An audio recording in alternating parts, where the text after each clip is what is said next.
Tangents now so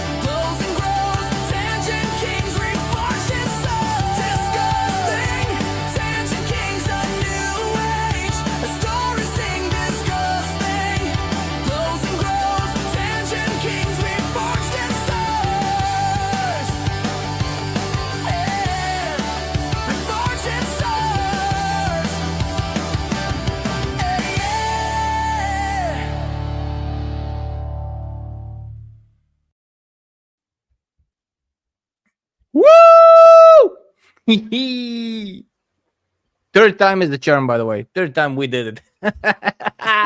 And we have the dance going on, which is actually good. That's amazing. Hello, everyone. How are you doing? And welcome. Today is officially Monday evening, where I am in the butt crack of the world, the Balkans. But it's okay. It's okay. We're a global community. We're a diverse community. And welcome to DiscussThing's Tangent Kings, one of the shows of the ever-expanding, ever-growing, and ever-awesome network.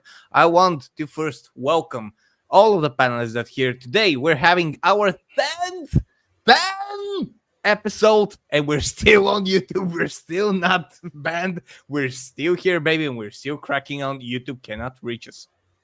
Please don't watch us, please.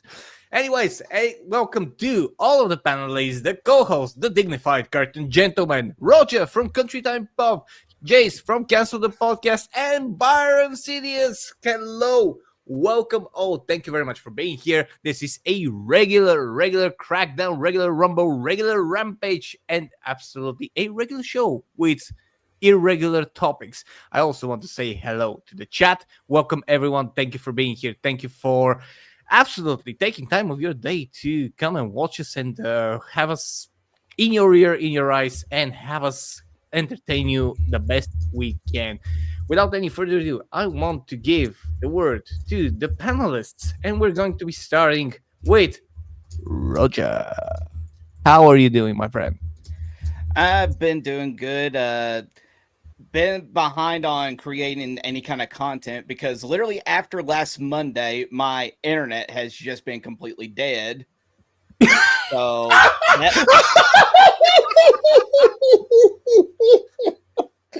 okay. What's the problem, guys? Is everything okay? Everything all Someone got a right? $7,000 check, and it wasn't me. Go on, Roger. Keep speaking. The shekel-pied cartoon gentleman. Boy. But yeah, that's pretty much been my whole entire thing is having to deal with massive internet issues. And apparently now I'm fearing for my life because the Jews might be invading. Oh, Yes. boy. Speaking, You were screaming, Helzo, about not getting deplatformed. yeah, basically thank you for that. Thank you. And thank you for keeping the show alive with your inclusivity. It's okay, Hulso. We will welcome you. We will welcome you with open arms. We'll get you a green I shirt. see that you will welcome me. You're getting ready to rumble in every possible way from all I can tell. Oh yeah, we'll rumble in the rubble. There you go. But anyways, to our inclusive director and co-host of the show, how are you doing, Digny? I'm doing very well, ladies and gentlemen, and a certain group of prominent and well-known creators are going to get the shock of their lives when I wish them a Merry Christmas. But Happy Hanukkah. That too, and also Happy Kwanzaa for all the blacks that are going to be on that show. But it's great to see everyone. I hope you're all doing well. Thank you to Mr. Nobody for gifting a Discuss Thing membership. Hopefully, thank you. It's all good. We appreciate everyone's support, and fingers crossed you will have a great show. I am doing very well. And I know what this platform wants, folks, because I don't want to toot my own horn or anything. We've gained 14 subs so far in November. October was a good month. We managed to get about 6,500 views. And I really, really think that this will go down a treat with YouTube's algorithm. Isn't that right, gentlemen? I think we're going to have a great time here. My name's Kyle, okay? I come from Boston, up in the north. And it's great, man. I think we're going to have a fantastic time within this pro-Israeli network. I was here to shill for Rumble. This guy's shilling for Daily Wire Plus. What the hell's going on here? Thank you. Thank you. We're inclusive. We're inclusive. Everybody's welcome. Everybody's welcome. Give me the views. You. Give me the views. Thank you, guys. Thank you. It's very kind of you. And if you don't like my new look, you are anti-Semitic. So what about you, Jose? How have you been? How's the Rumble cult? Rumble is the greatest platform ever. Anyone who says otherwise is a liar. They awakened me. They opened my eyes. They dragged me to the Rumble wall and made me pray at it. And I'm now fully I've got the colors. Maybe they'll actually start featuring me again. Maybe they'll love me again. But in all seriousness, even though it was a little heavy on the Rumble side, the Side Scrolls event was fun. Sutter and Craig, great guy. Great to talk to him in person. Great to hang out. Great to whoop Fuse Vegas's ass in Mortal Kombat, the original game. Because them young bucks don't know anything about Mortal Kombat, the original, but I do. But yeah, so it was an experience. I went to the Side Scrollers DreamHack event here in Atlanta. It was very Rumble heavy. I thought it was a Side Scrollers event, but it turned out to be more of like a Rumble event. They were giving out shirts and hats and merchandise. I did not get a press kit, just to let Digny and his mentor know. I was not handed a press kit. You didn't get a pressed? No, a press kit. Ray wasn't there handing out press kits. There was one of the creators over there did a tweet a couple weeks ago, Helzo, and he said that we should all have press kits like that we hand people that explain our channel and our brand and stuff. And I'm like, oh my god! But you should not have press kits. Yes, yeah, I should have. But I did stick out like a sore thumb because everybody put their Rumble gear on, when they were handed it, and I'm just there in my Cancel This Podcast shirt, and I'm like, wow, they're probably gonna kick my ass eventually. Don't worry, Lax. This is a parody. We hate Rumble. No, I don't hate Rumble, but they don't particularly always think that I'm the best fit, probably because I'm a fat ass. The worst thing about the event was seeing myself on the Side Scrollers channel and realizing that you're much fatter on someone else's camera than you are on your own. That was probably the part. I'm like, oh, no wonder they don't want to feature me because everyone is all prettified on Rumble except me. I'm like, like I got facial hair, I've got I'm kind of overweight, I've got a slight bit of alopecia on the back of the head here. I could probably see why they're like, oh, who's this asshole?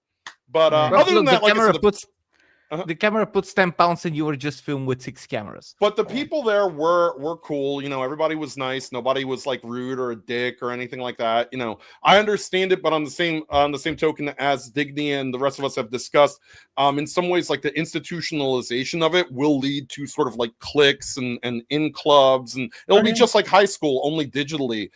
Which is like a pitfall that I think Rumble needs to avoid falling into, because there's obviously like sort of sort of the favored group, and then like the rest of us are just sort of there. But just like Digny, I do have a smaller hat underneath my hat. Yep. There we go. Another Rumble hat. Underneath the Rumble hat is another Rumble hat. You're like the Kakashi of streamers. Well, people need to realize, folks, is that the network, one of the main reasons why the network is so hostile to Rumble is because we're on YouTube, and YouTube likes to reward creators and communities who are particularly hostile to any potential competitors. That's why I personally believe that Cancel This Podcast would do very, very well if clips of their Rumble shows bashing Rumble were put exclusively on YouTube. By the way, you are welcome. You and your mentor are welcome to take those clips and use them however you want. I give you my blessing to use them on YouTube. I'm sort of a heel wherever I go. When I'm over on Rumble, it's like I'm always sort of touting the other side. And when I'm over here on YouTube, I'm touting Rumble. So I just know how to antagonize. I know how to get heel heat, unfortunately. It's the only thing I'm good at. And speaking of heat, it is getting hot in here. I'm going to have to take this off. Oh no! For another Rumble t-shirt. And this is why this stream is 18 plus, guys, especially with YouTube's new policy about realistic activities that are performed by streamers on YouTube. Well, Jose, thank you very much. Jose, you showed your Ethan Ralph gut. You are now deplatformed. Oh no! I do have the camera. Remember, it's just the camera. I do have one question for you, Jace. Oh. I don't want Roger to take his shirt off. Okay, no. Since you were down there, is Craig as tall as they say he is? Yes, he's very tall. Like, it made me feel like a dwarf, and I'm almost 6'2". I'm 6'1.5". But I felt like a dwarf compared to him. I would love to get my co-host Alki John, as Digny calls him, in a room with Craig, because John is shorter than me. He kind of looks like an Ewok. And I just want to see the size difference between Stuttering Craig and Alcohol, because I'm pretty sure that it would make him look like him. I'm pretty sure Craig could punt John across a room. If he wanted to. He's a nice guy. He's a genuinely nice dude. I don't think he would punt John across the room, but I would still love to see it happen, just for my a great photo will be of Stuttering Craig, Craig Skiskamus, and Kata. Folks, why did I know that you were going to say that?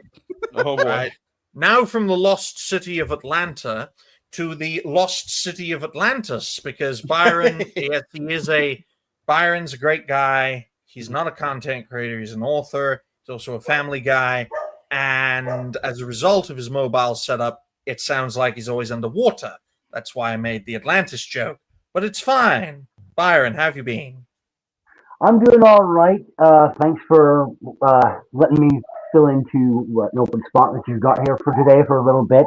Sure. Jason, part of the reason that they didn't, hand you a press kit is because they saw the color of your skin. Thought maybe we need an O press kit for him. And just not forget that Kaz mom's a bitch. She's a big fat bitch. She's the biggest bitch in the whole wide world. Otherwise, I'm just filling in here to demo with you fellas and give my own 2 cents on any particular topic. I might actually have something useful to say with. I'm glad Byron's here, because I'm not going to be able to stay for the whole show, because my girlfriend is coming, so I can fail No Nut November. But yeah, I'll be here for at least an hour. Whether or not she's coming, you're going to have to fill in on that and make sure that it happens there, son. Oh my goodness! When she just shows up, just tell us if you get some kind of consolation prize 9 months from now. Oh boy! Isn't that a consolation prize? Isn't that the whole point of the act in the first place? Well, then he's got to actually marry her this time. If that happens, I'm gonna rebrand this whole show on my own, like the The At least, breathing unlike show. Slay, my baby would not be made of AI though. Okay. It is a fun fact, ladies and gentlemen, that 80% of this panel is positively engaged with women, while 20% of this panel loves Israel. So on that note, ladies and gentlemen, because we got a lot to talk about and we only have about 2 hours, maybe a little longer to go through. But if you haven't already, folks, like the stream, share the stream. Donations are always welcome. And you better believe that if I get more support looking like my other avatar than this avatar, then I'm going to change bloody avatars, okay? So the first topic... No, Avatar has more side to back it up. Let's be honest here. Atlantis, ladies and gentlemen. Yep. But the first topic I'll just write down for a solid 17 minutes and 10 seconds. And the first topic I've got written down, because I've got 7, that's a lot, is Angry Joe Goes Nuts as Trump Derangement Syndrome meets JD Vance memes.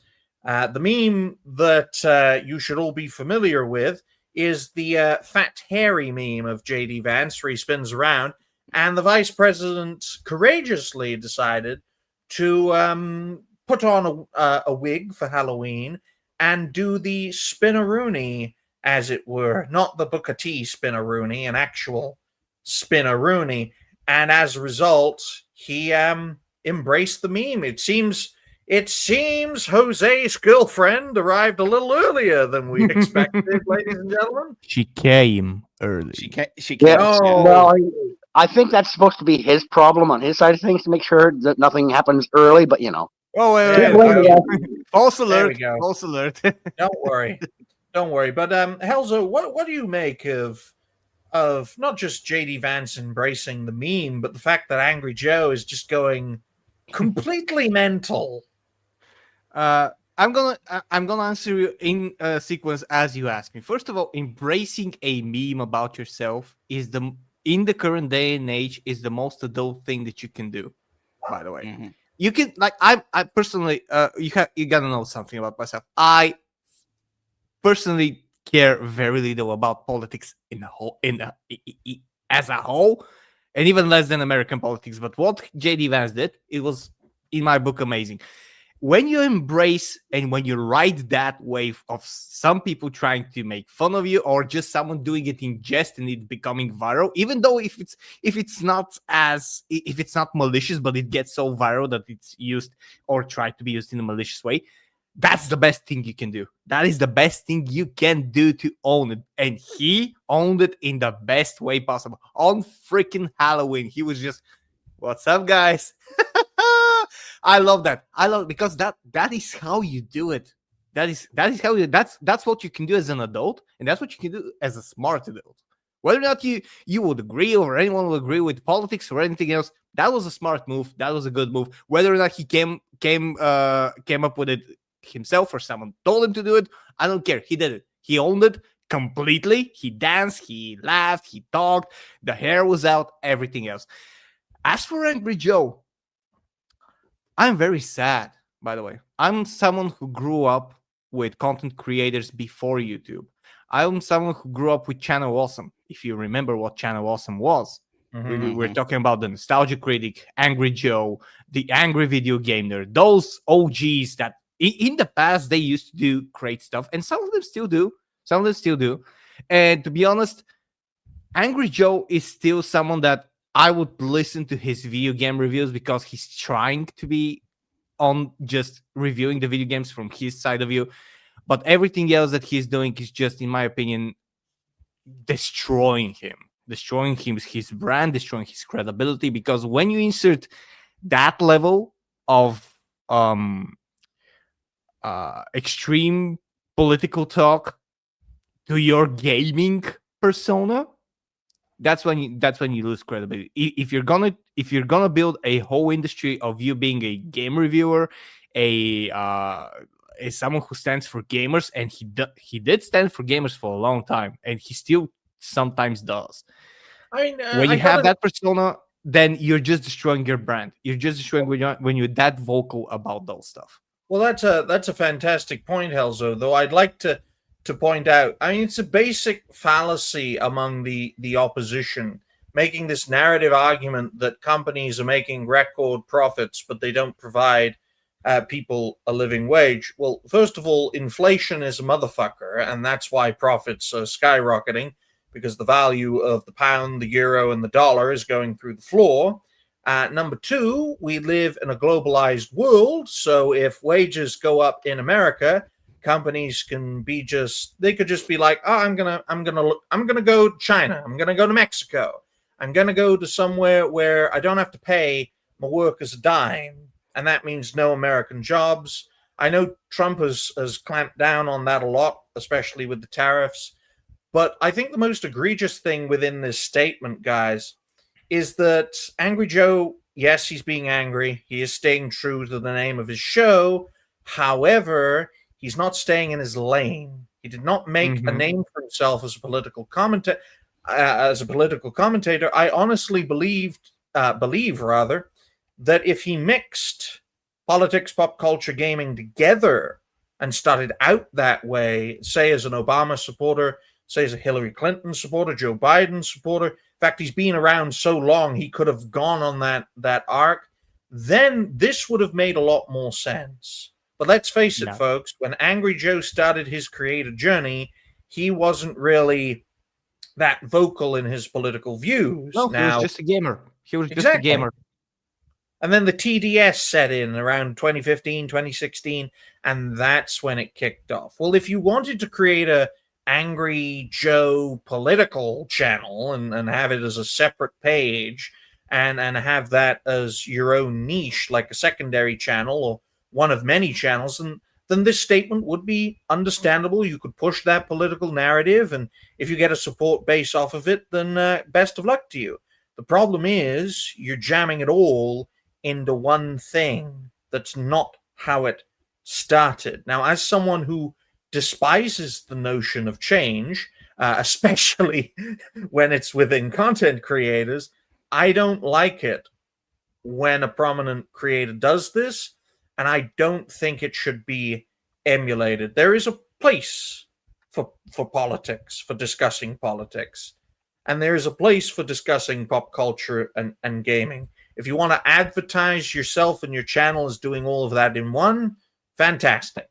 However, Angry Joe doesn't do that. So what does Roger think? Everybody can. So you just want to add something. Everybody can have their own opinions. I mean, we share our opinions as well, but we're never that into it, you know. And you can kind of understand why he can be angry, and the notion of like some government support and stuff like that. Let's just remind. I come from a former Soviet socialist republic, former satellite state of the Soviet Union. Yeah, exactly. The notion of the government providing you some help with every messed up inflation, artificial increase of prices that is currently happening in my country is something that I would welcome. But again, it's going to be just for the people who don't have any income. So that's my mindset. Well, we have to as for living wages and stuff like that, then that's something that is a completely different topic, and it's not something I think the government should take care of more than a business should take care of.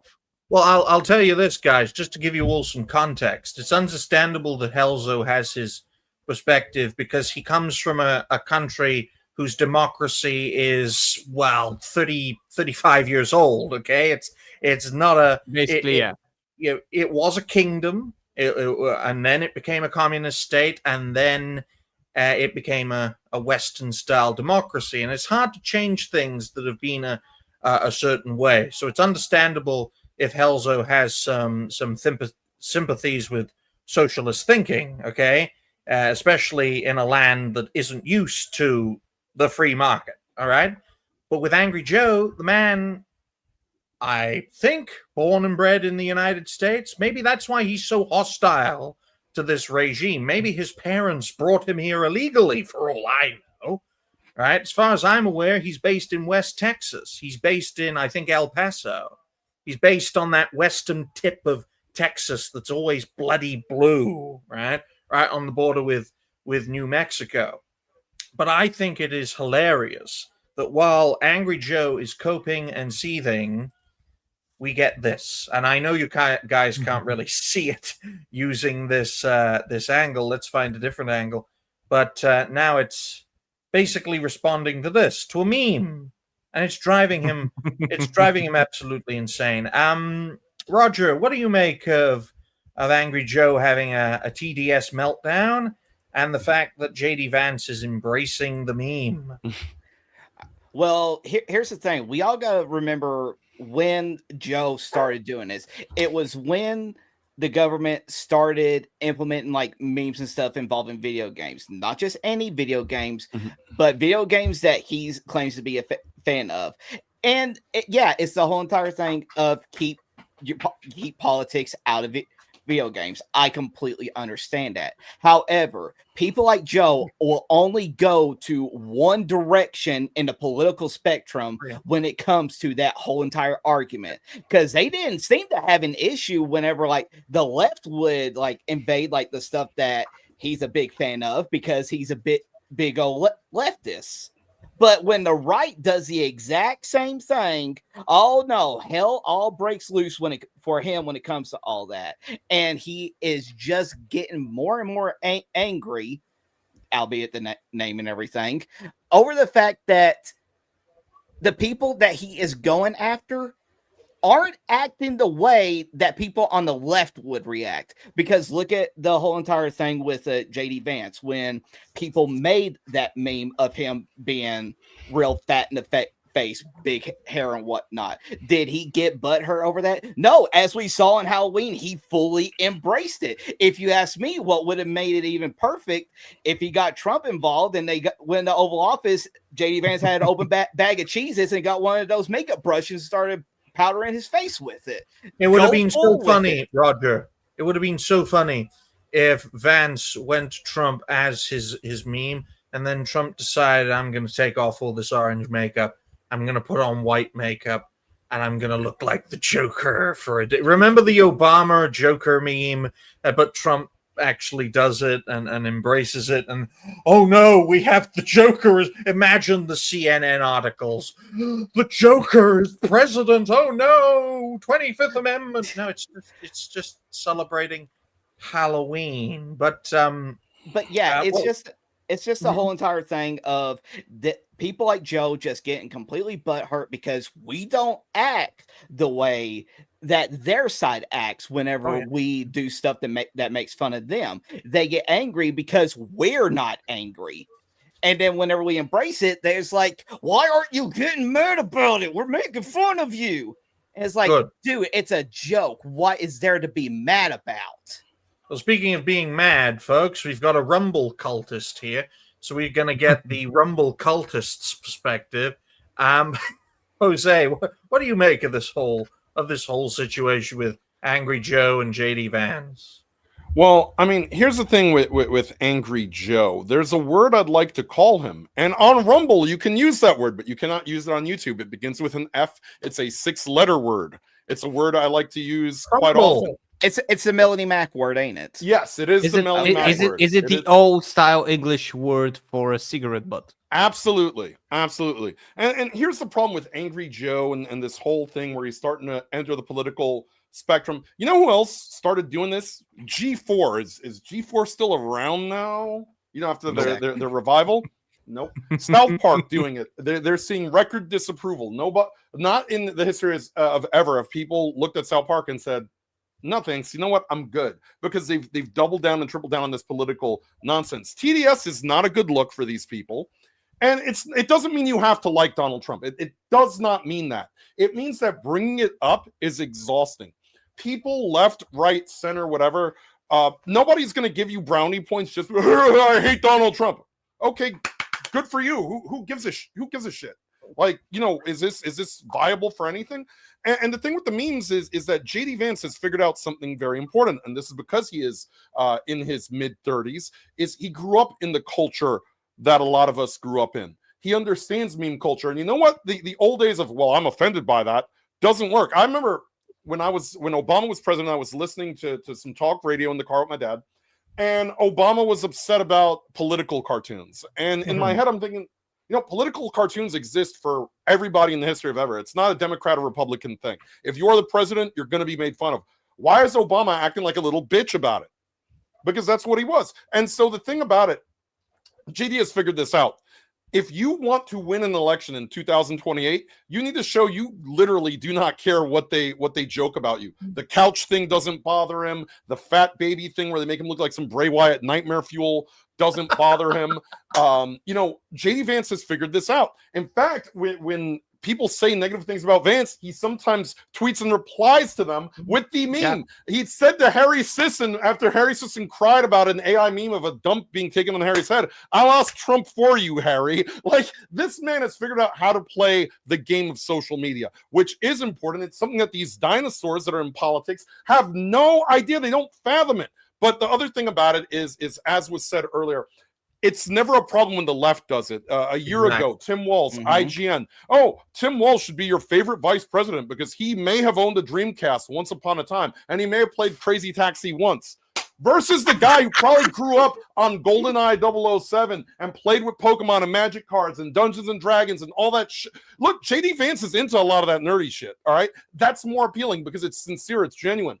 When the left does it, it's Pokemon go to the polls. It's cringe and embarrassing. And now all of a sudden they want to pearl clutch over Pokemon songs and ice videos and Halo memes and JD Vance looking at his meme and laughing at it because he knows how the game is played. As Digny would usually say, you got to know how to play the game. Oh, yeah. JD Vance knows how to do this, and it's going to transition into a successful long-term political career. Well, people need to understand, folks, that by 2028... since the minimum age to run for president is the age of 35, last time I checked, then someone born in 1993 could run for office. Someone born in the 90s could run for office. So I can run now, basically, based on age. Well, you can't because you're not American. But he can become the mayor of New York. Yes, he could. Yeah, he could with his Bulgarian invaders. Stellar Blade cosplays all around. But I will make it clear. That's going to be my whole platform. Right here, right now. Instead of being engulfed by Trump derangement syndrome, I believe that these people like Angry Joe, should, when you're dealing with someone like Donald Trump, you should always focus on the issue at hand. B, make it quite clear, and I think this narrative would work rather well, that MAGA is all style and no substance. C, that they talk a good game, but they don't actually execute what they say, and essentially twist the narrative against the opposition. But no, you're going to get folks like Gavin Newsom saying, I hate it when politicians lie. Says a politician who lies. Exactly. Okay? If that is the future, I think the future of the Democratic Party should be led by younger people, even if they are more radical. What we need is, young, fresh, vibrant voices in our communities across the board, regardless of ideology, folks. I'm sick and tired of being led by 90-year-olds who don't live in the real world. That's why it's time for the Dems to embrace 30-year-olds who electrocute their dogs. Yes, that's why I honestly believe that. By the way, that's why whenever the 2028 election will come around, it will be between JD Vance and AOC. I think it's ridiculous. I think it's a cartoon. I can't wait to see that show. debate. I think the political discourse is as serious as Angry Joe's rants. And now we get Byron's perspective. And what does he make of all this before we move on? Because we have a lot of things to talk about. Personally, I very much appreciate that Vice President Vance leaned into the meme and did the whole curly hair thing. Although that was not my favorite moment on X was when he did the bald-headed can you hear the screaming meme that reminded me of Studio 58. I even responded to it saying, hey, Studio 58 has found its new anchor. If you're familiar with analog horror at all, if you're not, you need to go check that out at some point. You'll know exactly what I'm talking about. It was fantastic. Secondly, I think part of the reason why Angry Joe and others of his ilk are so infuriated by Vance and others in the MAGA movement leaning into the memery is for two reasons. One, Jace, you pointed out that, oh, you're not responding the way we wanted you to. Exactly. We're not, because we have become familiar with Saul Alinsky's Rules for Radicals and the concept that your action is actually your enemy's reaction. You're looking to expose them as, quote, reactionaries. Mm-hmm. That's what they were called on the socio-political right for so many years. So it's robbing them not only of the satisfaction of getting under their skin, they're also robbing the socio-political left and leftists and Marxists, generally speaking, of that much desired, oh, look at them overreact. We're not going to give you that soundbite or that clip. You don't get to have that anymore. We have somebody who understands your tactics and your methodologies and is going to spite you for it. I personally believe, Byron, that the discourse we are facing is as a result of one generation of people simply refusing to step away from the reins of power. They've had their time to shine, and now they should fade away. A man like Donald Trump, a man like Donald Trump could easily have been president in the 90s or in the 2000s. Okay, the only reason he is a compelling presidential candidate or president in the 2010s and 2020s is because, let's face it, just like the Mexicans, they're not sending their best in the political class, and Trump embodies that. He's not a perfect figure. I mean, there have been presidents who haven't been politicians. For example, Ronald Reagan, actor, Eisenhower, general, but it's usually a mix of the two. Either they're an entertainment figure, or they're a military figure, or just a career politician. And I think it's important for people to realize that from 2028 onwards, especially in the US, that the people who should lead the charge should be part of the majority of society, okay? Especially in terms of age and, dare I say, national, because I can't use the other term on YouTube, national demographic. And that's more than fair, particularly given that the downstream consequences and after effects of policies that are voted upon and put into law or viewed as future foreign policy are the results, the knock-on effects are not going to be felt by the current age bracket of folks who are in positions of government office and legislation.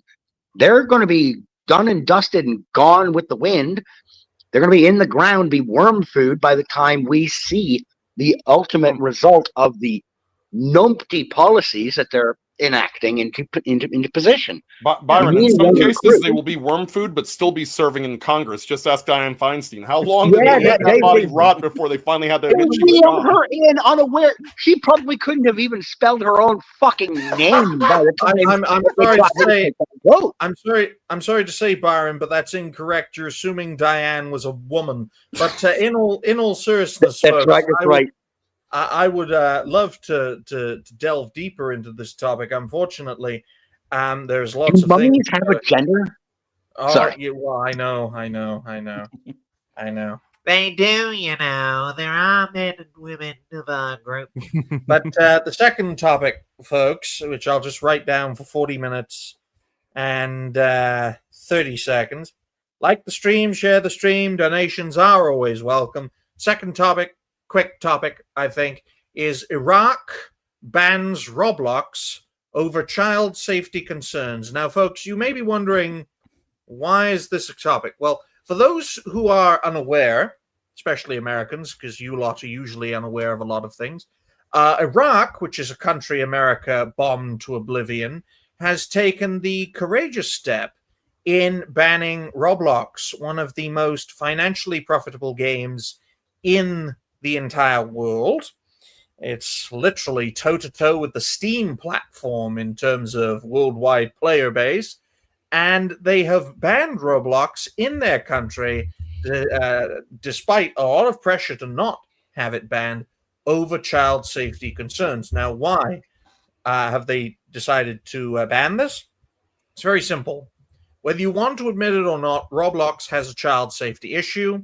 There's 28 million kids playing the damn game, and there are 28 million predators playing the damn game. There was a big expose with a prominent content creator partnering up with Chris Hansen to expose the Roblox controversy, and Roblox responded with an age verification system that robs you of all of your personal and financial data.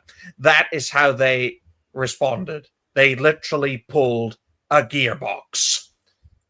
They have an ID system in place which is supposed to vet people, but in reality it takes all of your personal and financial data for them to then sell on to make even more money. So Roblox effectively doubled down as a result of that investigation, and now they're worse than ever. So I'm going to ask an American what they think of Iraq banning Go for it. The game known as Roblox, very popular game among young people, because I want to get an American perspective on how morally superior a country Americans carpet bombed into submission. So we're going to start off with Roger, because he looks the most American of the group. Don't ask me to elaborate that. Roger, what do you make of this whole situation as I've described it? Pretty much, I'm just feeling that it is a shame that a country like Iraq is being a whole lot more thoughtful in the actual idea of the real safety of children, not the whole think of the children remarks that we see from like a bunch of other places, and actually trying to do something about all this with Roblox, instead of America that let's face it, they don't care all that much about it, just due to the fact that in their minds they got way bigger issues in their minds to worry about. Let's put it this way, Roger. Let's put it this way. If it makes money, the West will support it, right? If it brings in more solutions than it creates problems, by and large, in most cases, the Western world will support it.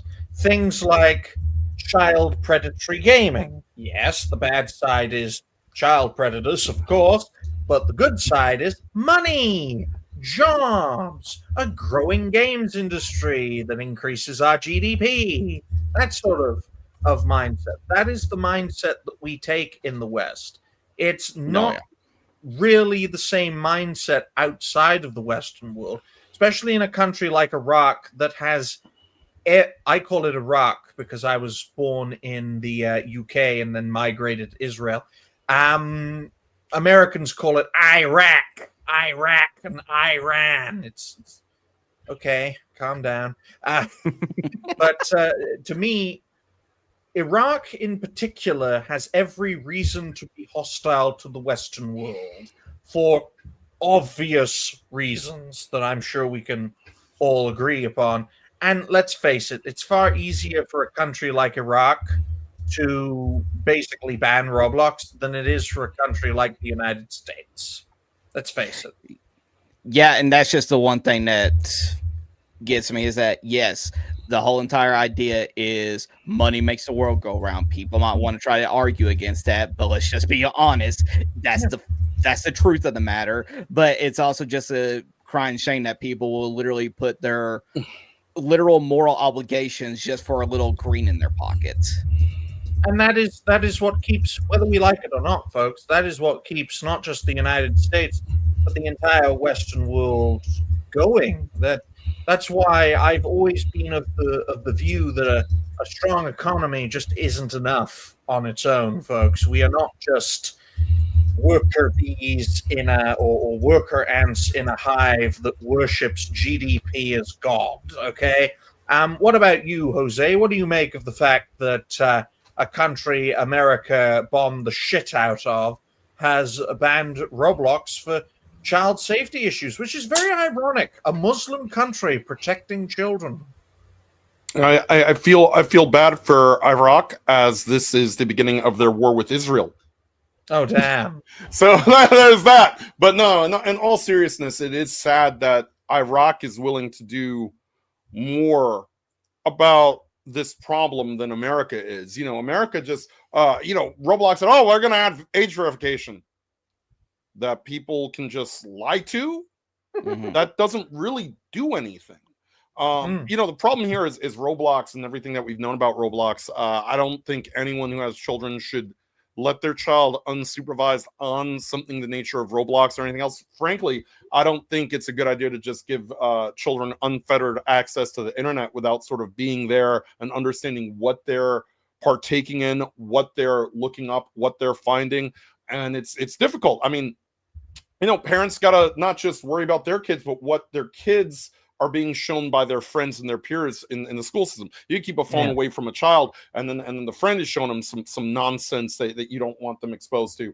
And Roblox is at the forefront of that. I think that Roblox is basically at this point probably more creeps than it is actual kids. It's probably like creep is it's probably creeps catfishing creeps as kids. It's like, I got me this, and it's another creeper. I mean, it's basically like Creeper Watch, and I've noticed, Jose, based on prior investigations, that a lot of prominent Roblox creators are just money launderers. Yes, that's probably why it's not shut down in the United States, quite frankly. But I mean, the most egregious sin with Roblox was that they conveniently purchased the only Discord competitor that was viable in terms of Guilded, and then immediately turned it into a Roblox social network, shutting it down. Like, as soon as Guilded was purchased by Roblox, everybody using Guilded is like, I'm not signing up for a Roblox account. I don't want to mix with these people because either it's going to be kids or creeps, and I don't want to deal with either of them. I'm out. Or creepy kids. Yeah, and also, here's the bad part for a lot of people, a lot of those gaming communities, that they had to go crawling back to Discord with Discord's sort of rules and policies and censorious BS. By the way, my co-host just got a 2-year ban just for being in a Discord that for like selling stuff on Marketplace that was labeled as fraud. So just by virtue of being in a Discord channel that gets flagged, your account can be flagged. By the way, keep in mind that nothing happened to any of these people that were wishing for Charlie Kirk's demise in Discord together as of yet. Yeah. But if you have the Nobody wrong saw that opinion, coming. if you have the wrong political opinion, so I mean, that's another thing I hate about Roblox is this thing is just an evil empire. The only reason that it's basically floated by the U.S. government is because of the fact that Roblox stock does insanely well, which is horrifying. There are people who look at it, they don't care about what's going on. They don't care about the horrible things the platform is doing. It's just, hey, is my stock up or is my stock down today? Roblox stock does really good, so I'm going to keep investing into it. Roblox. And just think something, by the way. Just think that Roblox, for these people that only care about the stock, as Jay said, this is the least horrible thing that they have invested, probably. And we're talking about it, and you know what's happening. You have Chris Hansen on the job, who, everybody knows what his business is, and nobody's moving a finger about it. Well, the Iraqis are, but let's just face it. How many people were using Roblox? You have, let's say you had children. From what I know, boys were allowed to use the computer then. And how many people are actually using? So it's not a great loss, and I don't think Iraq is currently concerned about Roblox. Like, they have bigger things to do, especially with what's going on in that entire region. But I would like to point out, Helzo, that Roblox is to the West in the 21st century what opium was to the Great Qing in the 19th century. I mean, the opium trade. I can actually see that. Yes, the opium trade was so lucrative for the British and for the French empires that when the imperial Qing dynasty wanted the opium trade gone, Britain, and well, it was mostly Britain, but also France as well, led a war against China and practically humiliated them twice and effectively forced the opium but trade. that was a very much more global and direct thing. I don't think that someone will lead a war against Iraq over Roblox, or at least I'm hoping so. No. I think the circumstances are different. But let's face it. If Donald Trump was lobbied and was convinced to ban Roblox in the United States, you would see a heck of a lot more pushback than you'd otherwise expect. Yeah, because you can touch rich people's ideology, especially these people on the stock market, but don't touch their money. Exactly. And that's the thing that needs to be pointed out. And I know a lot of creators probably wouldn't turn this topic into a video, folks, but the fact that some sand country in the middle of nowhere that wouldn't be important to a Westerner if it didn't have black gold in it has more moral fiber than the Western world. Folks, I'm sorry to say this because I know Americans, Westerners, you love your money. Okay, I do too. I live in Israel. We love money too. But it's not the be all and end all. Okay, there is a, dare I say, moral dimension. But you're talking from people like us. We're not the people that are investing and doing the stocks. No. People that are investing and doing the stocks, and let me I know a little bit about these people.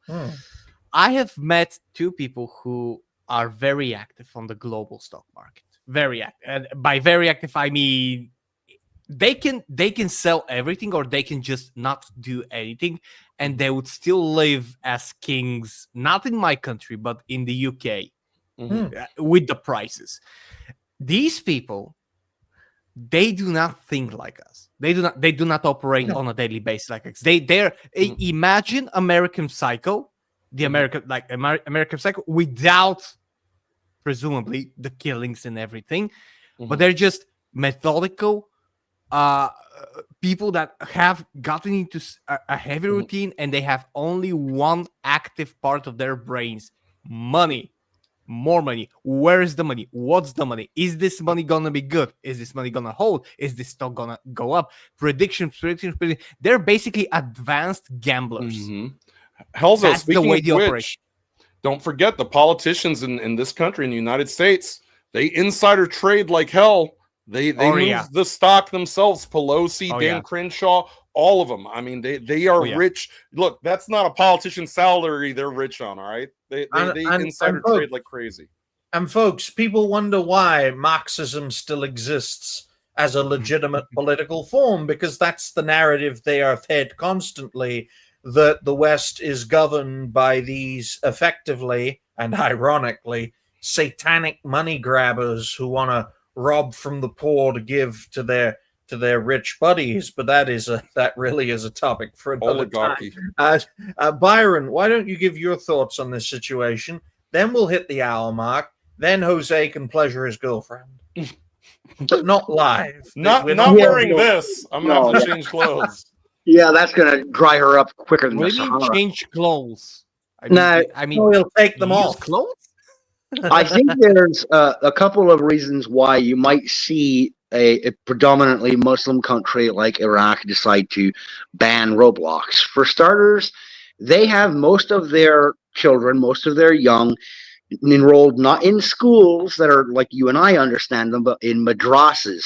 They're not going to want their kids to be distracted by a cultural product that will pull them away from the hardline institutionalized instruction of Islam and the Quran.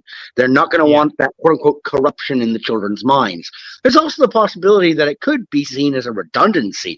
Roblox leads to a lot of child diddling, and well, I mean, the whole Aisha was 6 years old when she was married off, 9 when it was consummated. It's like, we don't need to be teaching this. You don't understand the Muslim calendar, Byron. For God's sakes. Byron, you don't understand the Muslim calendar. One Muslim year is like 3 real years.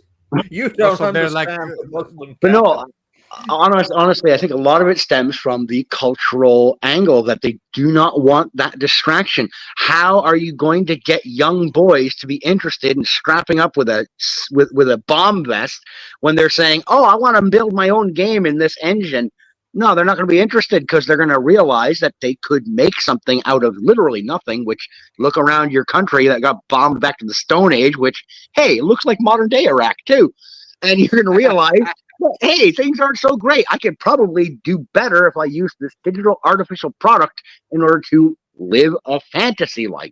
That takes me away from this ancient Bronze Age ideology that has no good application in the world writ large. That's part of the reason I think that they decided we got to get rid of this, because it will pull the youth away from the indoctrination that we already have set in mind for them. Yeah, You know, I'm the telling thing you is this, that Byron. like from their perspective, the poison to their culture is already there, and they're trying to stop it. Because imagine if none of the wars in the last 35, 40 years happened over there, or even more, and they have remained this post Arab summer like overly religious nations, Right. and they didn't have a lot of Western influence. None of these problems would have. They would be like closed off like North Korea. They would be just like themselves, Yes, We wouldn't have and a- their culture would have thrived under that. They would have a much easier time controlling the next generation. The thing Right. is that every next generation, every young person is getting more and more in touch with Western values, with democratic values, and sometimes it messes with their heads, and that's why we're seeing so many news from the UK right Well, now. it's very, However, it's that very it's similar. getting harder and harder I for gotta them run, guys. to do the. Okay, you have a good fun party time, Have a good but one, Jason. Cheers. Elzo, Take care, I man. think it's very similar to the problems that the Eastern Bloc and the Soviets had, because whether you like to admit it, well, whether you like to admit it or not, Western culture is poisonous, and that is a good thing and a bad thing. Yeah, but no, like your example is both good and bad, because what was here before the fall of the Iron Curtain was, first of all, not that entirely different from the Western. It had a lot of different, but it wasn't that far off. Also, by the late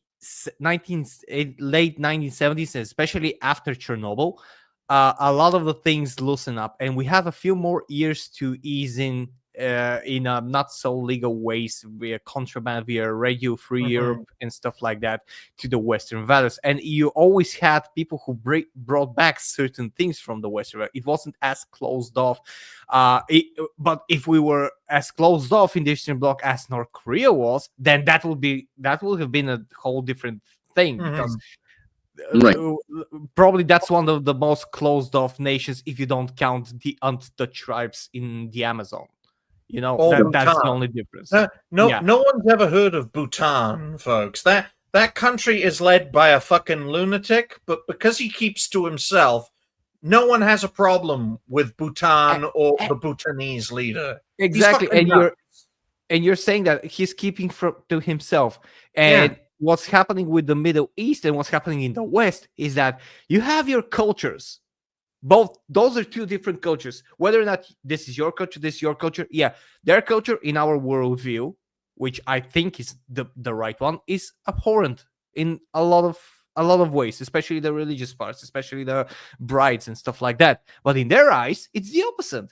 And if everyone keeps to themselves, there wouldn't have been so many problems. But the world doesn't work like that, because as a species, we're explorers. We want to connect with different cultures. We want to blend in. We want to melt. We want to bring back something good from the East and bring something from the West. You know, in all of the ways that stuff has happened, and a lot of the things that have happened, sadly, did not mix well. It's like oil and water on too many topics, and we're seeing that. We're seeing that in the black West. and We're seeing white. that in the East. But in all seriousness, ladies and gentlemen, Byron has to hop off now because he has a life. Yeah, I'm sorry about that. I mean, again, thank you for letting me pop on, just even for the little bit that I was here. I appreciate it. Thank you for being here. Thank you guys, and I do hope to look forward to talking to you in the future again. Contribute what little bit I can to the efforts of the network. And I hope all of you stay well and God be with you. Take care of Excellent. yourself. Have a good And one. Allah Akbar to you too. But Sorry, give me shalom. oh no. But in all seriousness, ladies and gentlemen, someone contact Dash and say he's allowed in here. Because a gay voice in this topic would be very interesting. But one of the great advantages, folks, of having a panel of 3 is that it makes it far easier to get through topics like this one, because this is a topic that's going to blow Helzo's mind. Okay? Oh boy. 2.3. 1 hour, a minute, I think. My eyesight is appalling. And 50 seconds. Like the stream, share the stream, donations are always welcome. 2.3 is 1X's Neobot is freaking out the internet. Helzo, why don't you lead the way on this? So I'm gonna start with what I told in the pre-stream. It's one of the few times in my 35 years on this planet that I have been legitimately scared. Not just for myself, not just for a specific situation, but for us. And I might not have the greatest opinion on humanity sometimes because of the things that we do. However, I'm very keen on keeping and having the race prosper to a better future. And the company 1X, and I'm just gonna share the screen because I actually did a lot of stuff on that, and I was legitimately scared every time that I just saw something more and more. Just a second. There it is. We're golden. Okay. Oh, this thing, folks. Just to let everyone know, it comes in 3 colors, of which I actually showcased in the thumbnail. It comes in white, black, and blue. I just added the red one for the communists. Yeah, it's gonna be every color of the rainbow. I'm sure of it, guys. That's 5'6". That is the height of Kada. Pray that it stays that height. So I'm not gonna play the whole clip because it's a 9-minute clip. Oh my god, that was terrifying. That was terrifying. Yep. This is what you're gonna see at the very end of your existence. Just so you know, this is Black lives matter. Black lives matter. Black exactly. lives matter. If you have seen the TV show Orville, or if you have played Mass Effect, the trilogy, you know where this is going because we're basically mimicking stuff. And let's start with this. I'm just gonna play it a little bit, and we're gonna comment. This all started a decade ago, working really hard on making what is Neo a reality. But to me personally, this started when I was like 10 years old. I grew up reading these beautiful books and watching these beautiful sci-fi movies where the future was all about how we as humans, we really focus on the things that matter to us. All right. So I'm just going to say my piece and I'm going to let you guys take, but this is a guy who's bringing sci-fi to life. One of the people who's bringing sci-fi to life, and not, in my opinion, in the best way possible, because AI, if you have read iRobot, if you have seen every bit of AI fantasy in the last 40 years, you know where this is going, and he's bringing that here. I don't know if you have seen, if everyone in the chat has seen this clip and knows what Neo is, but this is scary. This is scary. And one of the things that I'm just gonna add is that as with AI, and as I always like to point out with AI when we review AI stuff, is that whatever you might think of this is the worst that is going to be from now on.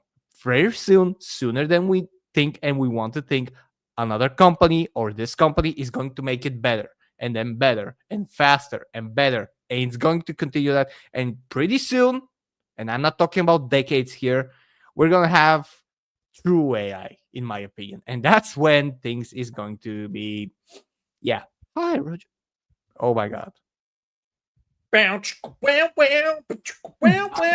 attack is here. Bend over. Bend over Dash. again, Roger. Bend over again. For Dash. No. Come on. Come on. What's Ain't wrong nobody with got time for that. Roger's a bigot, folks, but it's great to see Dash. This guy Love it. looks like a lizard person. He doesn't look like a human being. Yes. And you know the white version of the robot with its gray face. It sort of looks like blackface. So, what are we watching? What is We're this? talking about. This is we're from talking 1X. about- We're talking talking about Kada if he was a robot. No, seriously, it's the same height as Kada. It's 5'6". Oh, damn. This thing. Hmm. This thing. This is going to be in everyone's house in a decade or That's so. not an Optimus. Who's making that one? That's new. That's new. The from 1X, the house robot that is now in pre-order for $20,000 or $500 a month. You mean someone got their robots out before Elon? Yep. It's actually going out in 2026, but you can pre-order it, and I think it's going out in May. Yeah, it's very strange, Dash, because unlike Optimus, which is currently in its pilot slash innovation slash rather not stash pilot slash innovation phase, Gen 2 is still the innovation phase. It won't be at least until Gen 3 when it's mass produced. Neo is both a pilot program and a commercial release. It's releasing for $20,000. Its battery life is 4 hours, folks. But the key there is fast charging. And I did a little bit of research in regards to this. 4 hours, after 4 hours, completely flat battery. And it actually recharges itself through a special cable that actually has to be installed in your house. But with that specialist cable, it will fully recharge in 10 minutes. So theoretically, this thing could work 23 hours a day and charge, as a result, 4 hours charge, 4 hours charge, and have an hour's worth of charging and work 23 hours Exactly a day. 23 hours. Exactly 23 hours. Yeah. One funny 22 thing, hours a day. Oh yeah, go Go ahead, for it. finish. Well, Oh, Dash, yeah, Dash, well, Dash, it Dash, just- Three so hours we a have- day. Dash, You know turn how- yourself up. I want to hear you. All right, yeah. Bring my mic a little closer. You know Yeah. how the Optimus kind of looks like the iRobots? This one reminds me of the Cybermen from Doctor Who. Yes, the Mondasian Yes, or one. the or what I say, like the Kalon from the Orville. Next, when Amazon puts their stuff, they're just going to have to give them glowing red eyes so we can have actual Terminators. And then, Well, like- Or the Get. I want to get from Mass Effect. That's what I want. yeah. I'm we sorry need, to say, guys, but there's a reason this doesn't come with a mouth, and there is a perfect reason why For this now. doesn't For come now. with a mouth. But So the strangest thing about this, though, Helzo, is the fact that this is being released as both a pilot and as a commercial release. yes, it is, because I don't let this is a thing that has a specific chores, and I'm just gonna change that because I wanna show you something else. Whoops, sorry. I'm gonna show you. You got to be careful, Perfect. Helzo, because I will capitalize on any errors you make. I know. That's why I'm gonna make a lot. So you're damn. overwhelmed. But it's so strange, folks. It's so strange because now we have a commercially available system that is still in the pilot stage, and you can rent this out $500 a month. Use the black one. Put the black setting. Black. There we go. Okay. No, the other way. There we go. Would you like your own personal cater, ladies and gentlemen? Well, for $20,000 or $500 a month as a rental, you can have your own personal cater. He's 5'6", the same height as Cater, and he will reach small objects for you, just like Cater. And if you didn't think that was enough, we have these two things. On the left, you have autonomy mode. This is the things that from the beginning, the robot will be able to do autonomously. It will record its stay, it will remember things, it can talk to you, it can search some stuff in his database, and he has Basic tasks like put the dishes away, turn off lights, get the door, clean up trash and stuff like that. We also have, which is now scheduled, although they tell us that it's going to be at release, expert mode. What is expert mode, you say? Expert mode is when you wanted to learn and do a more complex task, like arrange your living room or stuff like that. That's when a human comes into play and he logs in, he takes control of the damn thing, and he starts doing it, and he starts remote controlling it with a fucking VR headset. And because Digny asked me for the robot to be black, you can pretty much tell when I'm going with this. It's just with extra steps. You know, and that thing is going to be, first of all, you're going to have a robot that is connected to a company that's connected to the internet, that has a chip that records everything in your house, where it is, what's happening. A lot of data privacy issues, especially with what we have seen with a lot of companies nowadays, right there. And then you're gonna have someone randomly just logging in, looking through these lifeless eyes. These eyes, and he's going to look in your house. He's going to look in your laundry. I'm so sorry, guys, but why the fuck did they put it in black? These eyes. He's going to look in these eyes. You know Aren't why. you excited to pay $20,000 for this? Well, guys, we need to understand, right? No one in their right mind should put this on expert mode. Number one, okay?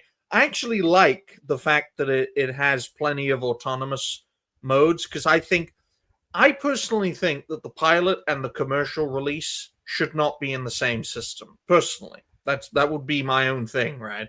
The pilot should be on-the-job apprenticeships in controlled environments, very similar to what Optimus is doing, so that the autonomous features can be refined so much that they can do anything in a household and gradually be upgraded to the point where they can be, 90% of a human. We can't have it be 100% of a human, or more, because that will be a recipe for disaster if they ever wake up. Neo, folks, I think was purpose built to be as compatible as possible, to not be intimidating. That's why it's deliberately shorter. That's why it's deliberately lighter. That's why its capabilities are deliberately weakened, because they don't want to scare people. Yet people's first reactions when seeing this were that they were fucking terrified. I haven't seen any positive content related to this topic. Not a single thing. And it flabbergasts me, because when I see that, I think this is the best thing that has been released within this ecosystem from a presentation style. And even then, people are freaked out about it, because people on an internal level, right, not with their heads, with their hearts, don't want this until money starts talking. You can't see me moving my hands with the money stuff, folks, but just imagine it. But money, as we mentioned before with the whole Roblox thing, money talks at the end of the day. And when I put it this way, folks, then you'll understand why this will succeed. Would you rather own something? Would you rather own a car for 20 grand or rent a car for like 500 a month? Or essentially have to rely on someone to drive you everywhere? Because that's an interesting comparison, right? Say I hire someone to drive me about. That's going to, with their own vehicle, that's going to cost more than if I just buy a vehicle or rent a vehicle out and drive it myself. The same logic applies for a business, right? Instead of hiring all these people whose labor costs are insane, why don't I just buy these bots or rent them, right? Save a ton in labor costs, and my profits will go up even if these bots aren't as capable, okay? That's the narrative argument we are going to see. And as Helzo pointed out, it's only going to get better and better over time, right? Think of it this way, guys. Dash Attack works in, I don't know, services. It works in the service industry. earns $20,000 a year, keeps his head above water. Okay, I buy Neo as a businessman. Cost me $20,000. I'm not going to rent it. I'm going to buy it. Right. And then I say to Dash, well, this guy's going to be working for you for a bit. He'll be your partner. He'll be your buddy. Huh? You'll work together as a team. 12 months later, you're fucking sacked because the machine knows exactly how you do your job because it's fucking spying on you. This is going to screw like the little guy over. Oh, yeah. And not just the little guy. Sorry, Roger. I know I'm being a bit mouthy, so do forgive me. This has the potential within a generation, which is anywhere from 10 to 25 years. This has the foundational potential to make every single job in existence obsolete. But this is already happening. Like Yes.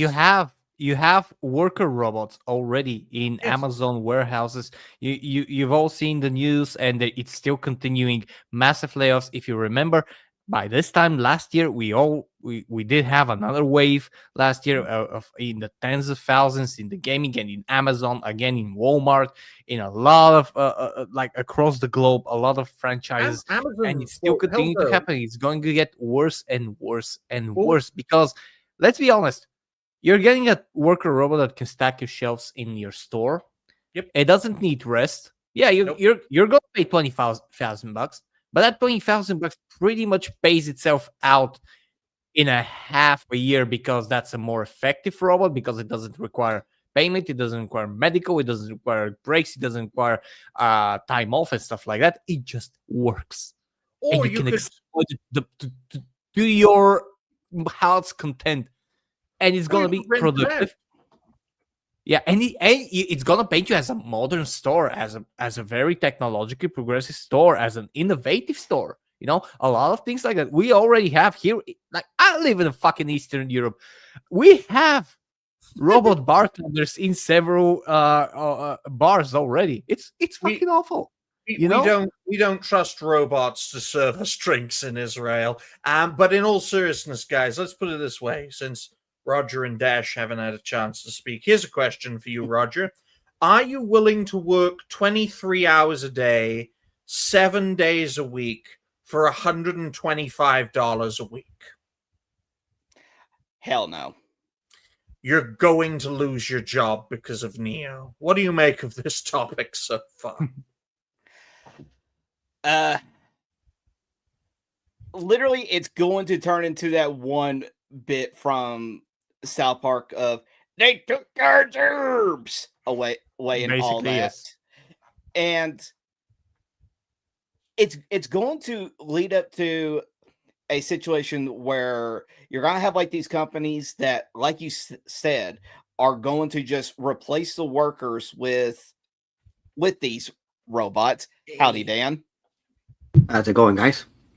It's going very well. In fact, speaking you, of man? Dan, would you work 23 hours a day, 7 days a week for less than $125 a week? Fuck no.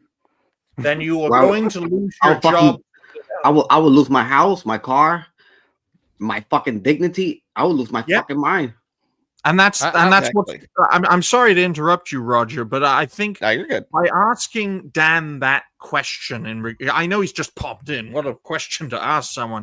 But this piece of technology, which costs $20,000 and $500 a month, which is $125 a week, folks, right? With the potential through training or mentoring or shadowing staff, like I mentioned with Dash, this technology right here, right now, $4.99 a month or $20,000 forever. Well, let's say not forever. Let's assume this bot has a 20-year lifespan, just for the sake of fucking argument, because we don't really know. Well, that lasts longer than your average iPhone. Okay, that's a good idea. Those eyes right now, looking at it, I will catch nightmares. I think if I see that in the middle of the night, this is what's gonna replace, like I said, everyone. I will punch that shit in the fucking face. If I wake up in the morning and look and that thing is staring at me, and then setting the data information that about me sleeping or whenever in my house. Yep. Well, that's exactly what's gonna happen. Oh, but it gets better. It gets better then. It Oh, dear. also has like the expert mode where a human is VR controlling it and looking through those eyes Yeah.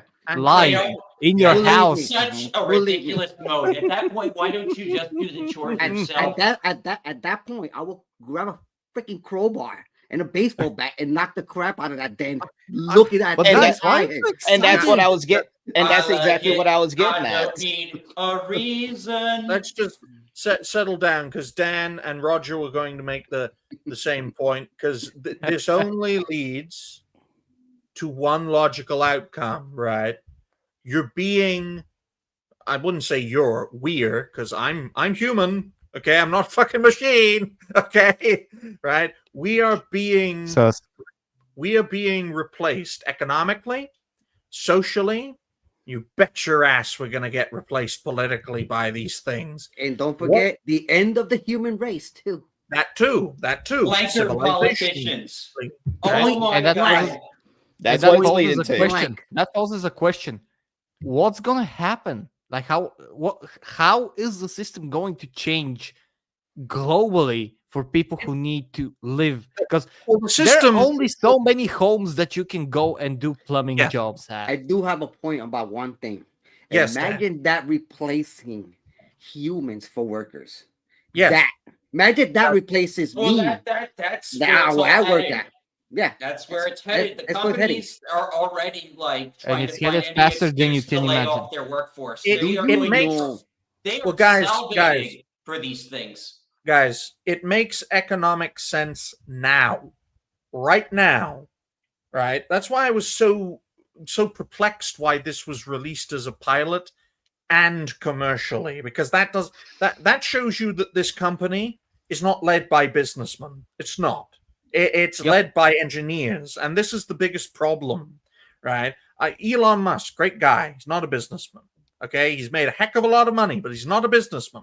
No. His teams are not filled with businessmen. They're filled with engineers who care about innovating, developing, and creating. The money they make and the subsidies they get is just an added bonus, right? We're dealing with people, software AI developers and hardware roboticist developers who are innovating to the point where they do it because they want to do it, right? For the same reason we fucking make videos, and the money and the resources we get are a side effect of that. They do this primarily because they are passionate about it. When they were kids, everyone would fucking laugh at them. Oh, dork, geek, nerd, fucking moron, all that sort of stuff. They do this for the passion. And I know that sounds crazy considering all the money they are making.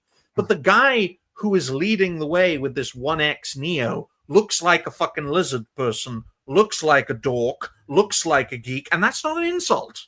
That is a matter of fact. He looks like one of those types of people. But economically, socially, and especially politically, introducing AI software and hardware robotics would utterly annihilate our present way of life for no reason. And that's exactly why I asked what's gonna happen. How's it Yeah. going? I have a certain there's a certain channel, there's a certain like, it's not an organization, it was a project. It's called the Venus Project, which was led by a guy called Jacques Fresco, who tried his best to explain how it can go. And even him, he said, like, because he was talking not about the utopia, but a very different way of life. Think about Star Trek type of the next generation. No money, only aspirations towards progress and bettering yourself. That's the kind of thing he was talking about since the 60s. Thing is that what he said in one of his last ever recorded interviews is like, I have to admit something, is that a change and a shift in the life of people like that, when technology reaches the point where it replaces manual labor completely, is not going to be bloodless. And I agree. Think It about cannot happen. You're going to have Luddite riots. You're going to have a mass uprising of people against, for lack of a better term, industrial automation, because the present political establishment in the West, and I'm not talking about the people you can see on camera that most people despise, I'm talking about the administrative bureaucracy whose greatest strength is that they are in the shadows and no one knows who these people are. People who actually run the goddamn countries, not the politicians. Right? Can I get my 2 cents in? Because I think I got left over. Huh? No, can I just give my 2 cents? Sure. Yeah, so I definitely agree that the labor market is going to suffer immensely, and these companies were already cutting jobs in this economy. The work market is terrible right now, and this is just going to make things even worse. I don't know, it sounds like this Neo thing is coming out very quickly. Yep. That's why as with everything AI, much quicker than we expected. Yeah, and it's rising up really fast. But the thing I need to say here about that robot. Imagine, and the creepiest part about it, imagine if that shit gets defected and becomes a killer. Which is something that is going to happen. Which is going to be like the NX5 or iRobot. What happened with the Teslas? The Tesla autopilot. You already had defective Tesla autopilots that did bad things, and it actually went to a fatal accident several times. So I had a video with a Mustang, fucking Mustang, electrical Mustang. While that guy was driving, the car accelerated by itself, and the steering wheel got stuck. And the guy was driving straight, and it was hitting the guardrail. Crashed, almost hit a car on the coming by traffic, and hit a tree. Yeah, that's called electric vehicles that's controlled by a computer. And that's the thing, people. I do not trust automatic cars. We don't. Well, it's getting to a point, Dash, and this is the narrative that me and my mentor have been pushing. Is we're going to get to the point where technophobia becomes a legitimate thing. It's going to be. I think it's going to be outlawed within our lifetime. Oh, I think technophobia will be considered worse than anti-Semitism by the end of the century. You see how the artists act to AI, all the artists on X, I will not work with anyone who supports AI. The technophobia is happening, and it's going to spread to other areas.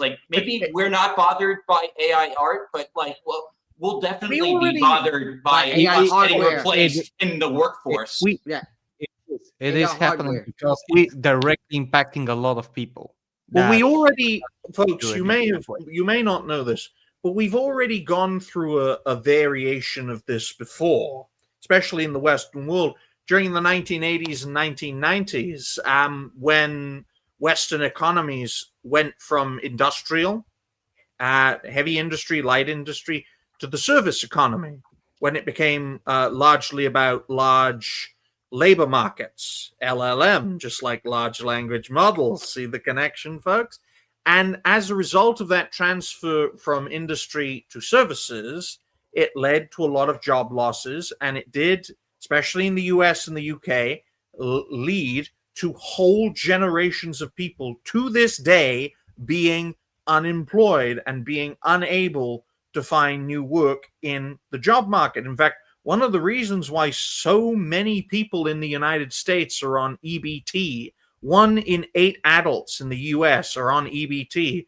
And if you factor in their dependents, it can get as large as 1 in 4 Americans are on or are reliant on EBT. One of the main reasons for that is because of the mass job loss that happened in the 80s and 90s when the West went from an industrial economy to a service-based economy. And now we're in the point where we're going from a service-based economy to a digital-based economy.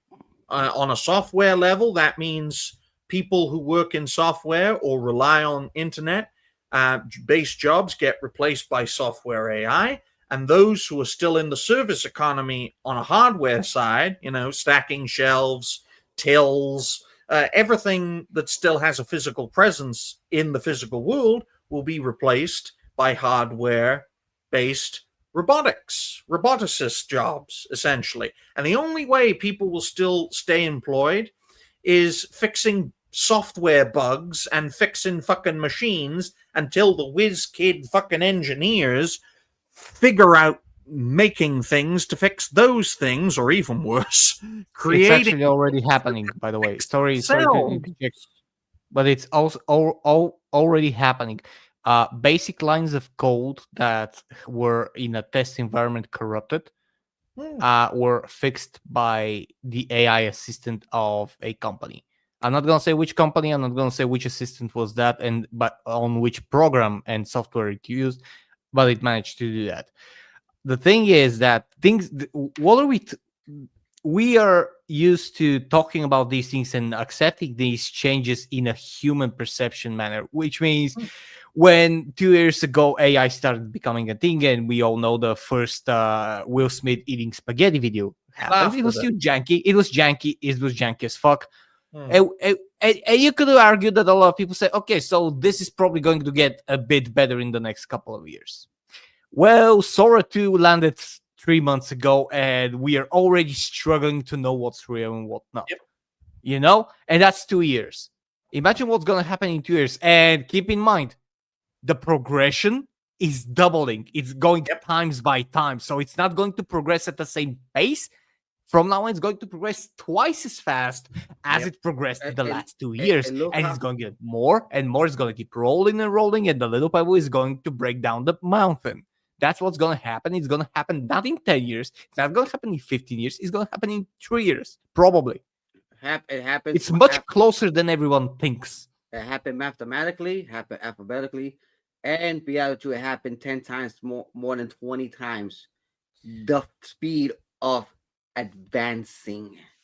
And this is the thing people need to understand, right? Because we've identified the problem, and yes, this is a big topic. That's why it's taking up all of our time. Okay, look, the best part of talking about this for the rest of the show is that I have 4 topics for Wednesday, so it's a win-win for me, ladies and gentlemen. Folks, we've done very well throughout this discussion in highlighting the problem, and the first step is always a very important one. You don't see many people providing solutions to this topic because everyone wants to tell you the solution, but a lot of people are afraid because of telling you the solution, because the solution goes against human nature, right? Human nature always strives to develop, to progress, to improve, to innovate, to change. But I'm going to be the person to tell you this right here, right now, despite the fact that I look like a piece of technology, which is super ironic. You want to solve this problem? Stop. You want to solve this problem? Don't just rage against the machine. Be racist to it. Reject innovation. Reject development. Reject this thing, right? And if it comes at you, see it for what it is and deal with it. Yes, you'll get fined. You might even get fucking imprisoned for harming one of these things. You might. But if you don't stand up against the machine, you are, and not just you, but everyone around you and all those to come will be dead. However, what you're saying is correct, completely correct. I completely agree. However, we're coming back to the previous topic when what kind of people are moving the stocks, investing in technologies and investing in innovations? These are people that don't care about this stuff as we do. They only care about a certain green-colored piece of paper that is rolling in their brain constantly. And that, Helzo, is how conflict starts. Because all conflict is, folks, is a physical manifestation of competing disagreements. That's why war is as natural to human being as breathing or drinking water. It's because when two people can't agree on something, they fight. Just like two nations, two peoples, two ways of life. They can't leave each other alone. That's not human. It's not human to be an isolationist, right? That's why those who have been isolationists have eventually gone the way of the dinosaur. The only way humanity survives this is if we all take a stand and make it clear this is where we stop. Right? If you want to develop other things that are human-centered and innovate things that are human-centered, then all well and good. Let's go to space, okay? Let's find a way back onto the moon, to Mars. Let's expand humanity, okay? Let's not innovate technologies that replace human beings. Let's take a humanity first, America first, right? That works so well. How about humanity first? Let's innovate our design and technology on the principle that it's humanity that comes first, not green dollars. Without humanity, there won't be no America, and without America, there will be no humanity. So it just is one and the same.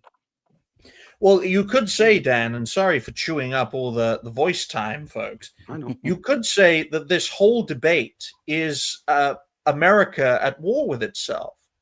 It's America's foundation, again, which is human-centered and, really focused on of the people, by the people, for the people, that part of America, against what America has become. Yeah, it goes against our innovation and our capitalistic beliefs that of letting the market decide, letting things advance. There were people that were extremely mad about the Industrial Revolution. A lot of people lost their jobs, but it was a very prosperous and brought a lot of money into our country.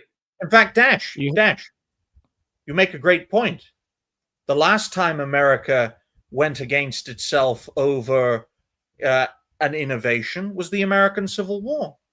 Let's remember, folks, before the age of industry, there was the age of agriculture. And how did the age of agriculture become so profitable? Slave-based labor. And what was the North's economic focus? The age of industry. The South's economic focus? The age of agriculture. So the last time the United States had a great shift from one economic system to another, hundreds of thousands of Americans had to lose their lives. Everyone focuses on the fucking slavery argument, but they don't focus on the fact that it was the industrial North that wanted to move forward against the agricultural South that wanted to keep things as they were. And this is exactly the same set of circumstances, but with a different example. We are facing technocrats who want to move us into the digital age, and they don't care how many people have to die to make it possible, against the people who want to keep things as they are. Present system is not perfect, not by a long shot, folks, but it's the devil we know. The devil we don't is allowing this to move forward. And, when billions of people are made obsolete, what's going to happen to us? Only one logical thing can happen to us. We cease to exist. You have two different angles, however. One of the things that what you were talking about the United States, the drive to be the first is very strong. It's too strong, and that's what's causing a lot of the problems. Because if they don't do it, if the US doesn't do it, someone else will do it, and when someone else does it, they're getting all the money, and we're circling back to those people who want all the money. That's true. As for the population decline, the population removal, I'm kind of on the opinion that there are certain people in power that do think that there are too many people in the world and do want less people so they can be controlled better. Just enough to fix the machines, but not enough to lead a successful revolt against their institution. You have a perfect system of, you have robots that will never revolt against you. You have the kill switch. You have everything. You have just enough people to keep breeding, to keep raising new generations, to be the labor, to be just capable idiots in their future world. And I'm sure this is just my opinion, but I'm sure that there are a lot of people in power that do think that way. They don't care about the petty struggles of the normal, ordinary humans because they think themselves as elevated creatures. Well, I because don't they have want to that sound. power. And when I you're don't. born into that power, when you're born into a completely different world than what we're living in, you have never had to struggle. You have never had to experience life for what it truly is, to get a job, to support the family in a way that you might not know if you're going to make it the next month. You know, you don't We have need these struggles. You're just in a closed off fantasy world. It's the people. bubble. It's the leftist bubble, but in a very, very insidious scale. People need to understand that we're in right here, right now, 2025 Western world. At least in America, 1 in 8 people are useless in America, and that's not including the illegals. So just double that number. 1 in 4 people in the United States, right here, right now, could easily be classified as useless. And what do I mean by useless?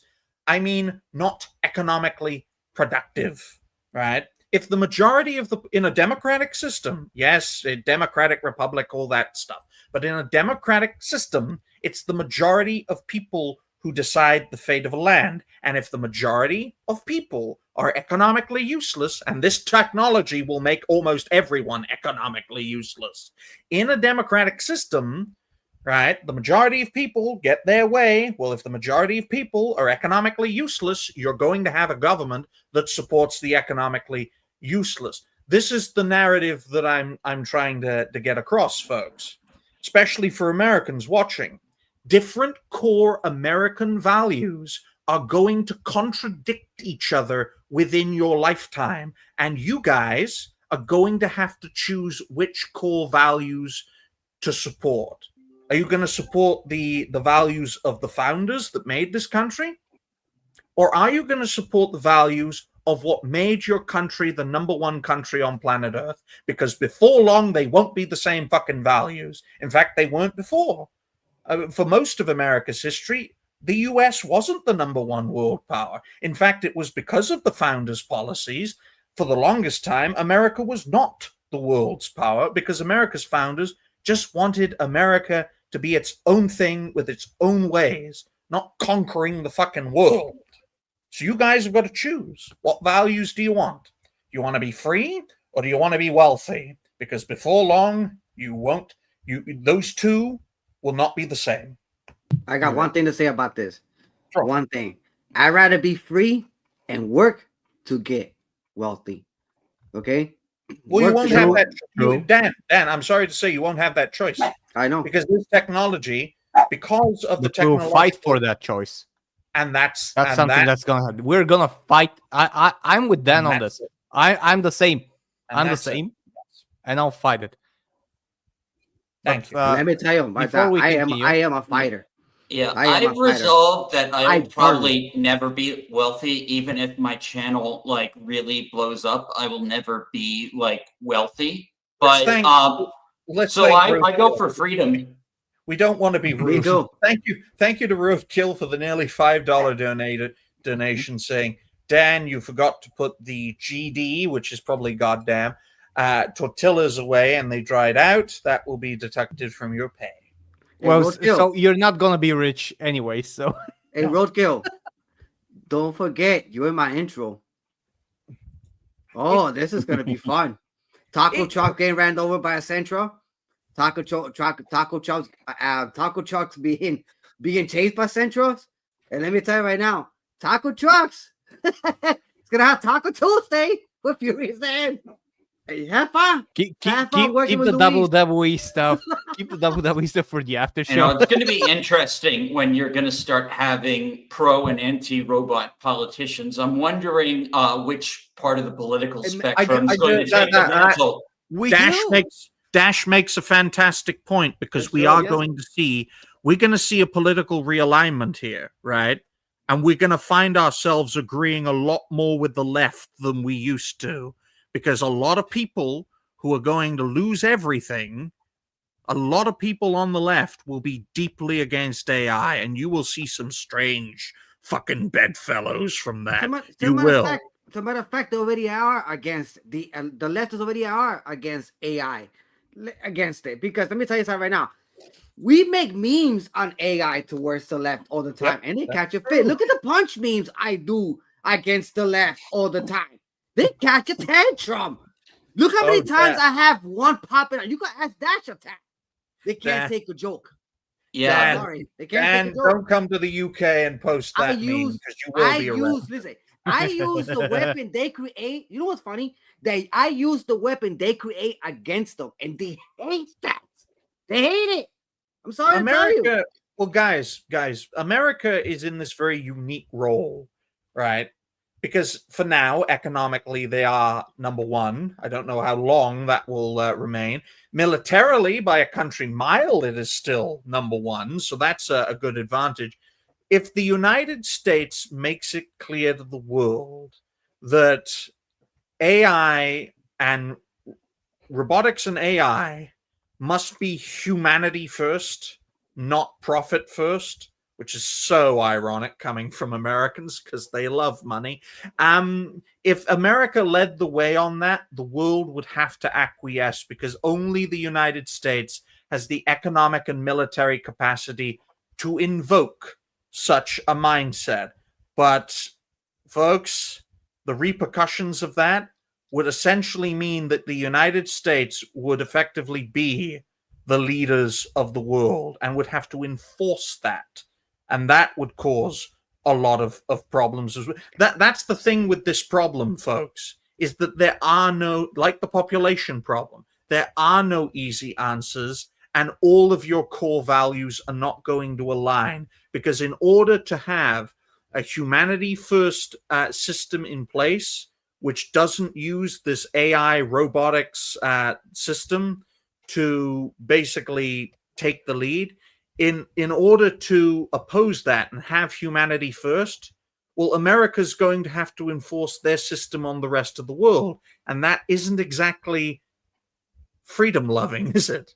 So Yeah, that's all the countries that don't believe in freedom, like China and other places, they're going to be utilizing AI, screwing over their own people in the process. You know, Even more so than the way To that the they point, already do. North Korea is a To perfect the point, example. well, sorry, There's going to Dan, be but- one way that this happens, by the way. One way that everyone's going to be on one page. And is what I mentioned earlier. It's not going to be bloodless. It's going to be a global catastrophe, Yes. probably man-made. I'm going to reference Star Trek First Contact because that's a great teacher what happened then, if you have seen it, right after the Third World War. And everyone was living off scattered and disorganized for decades. That's the only way that you're going to get humans to change their mindset. You destroy the entire system that they live in, and the system is one. You have different countries, different ideologies, different mindsets, different cultures, but they are all part of this. Humans are separate by their nation, by their country, by their belief. They're one race, one species, but they're separated by too many things. You destroy that, and I'm not saying that's the. I don't want that to. I want to live to see that, but that's the only way with the current mindset that the humanity is going to progress further. Helzo, ironically, the world, and I'm not saying this to be pro-Soviet, folks, but ironically, the world would be in a far safer position now if the Soviet Union ran the fucking world. Why? Because their technology today would be like America's technology in the 2000s, because the Soviets were lagging behind the West in terms of technology, especially in their state systems. Helzo, yeah, and but you have that. But when Soviets try to innovate and produce better results, then you get 1986, and you get a very good Netflix series out of it. Yes, you do. But we need to point out, folks, that one of the reasons we are in the bad spot we are in is because of this constant drive to innovate and develop for the sake of our own personal advancement. Okay, folks? We have to try, and it's not going to be easy. We have to try and find a balance here. Because if we swallow these innovations whole, not just us, but future generations, if we swallow software AI, if we swallow hardware-based robotics, then this can only end one way.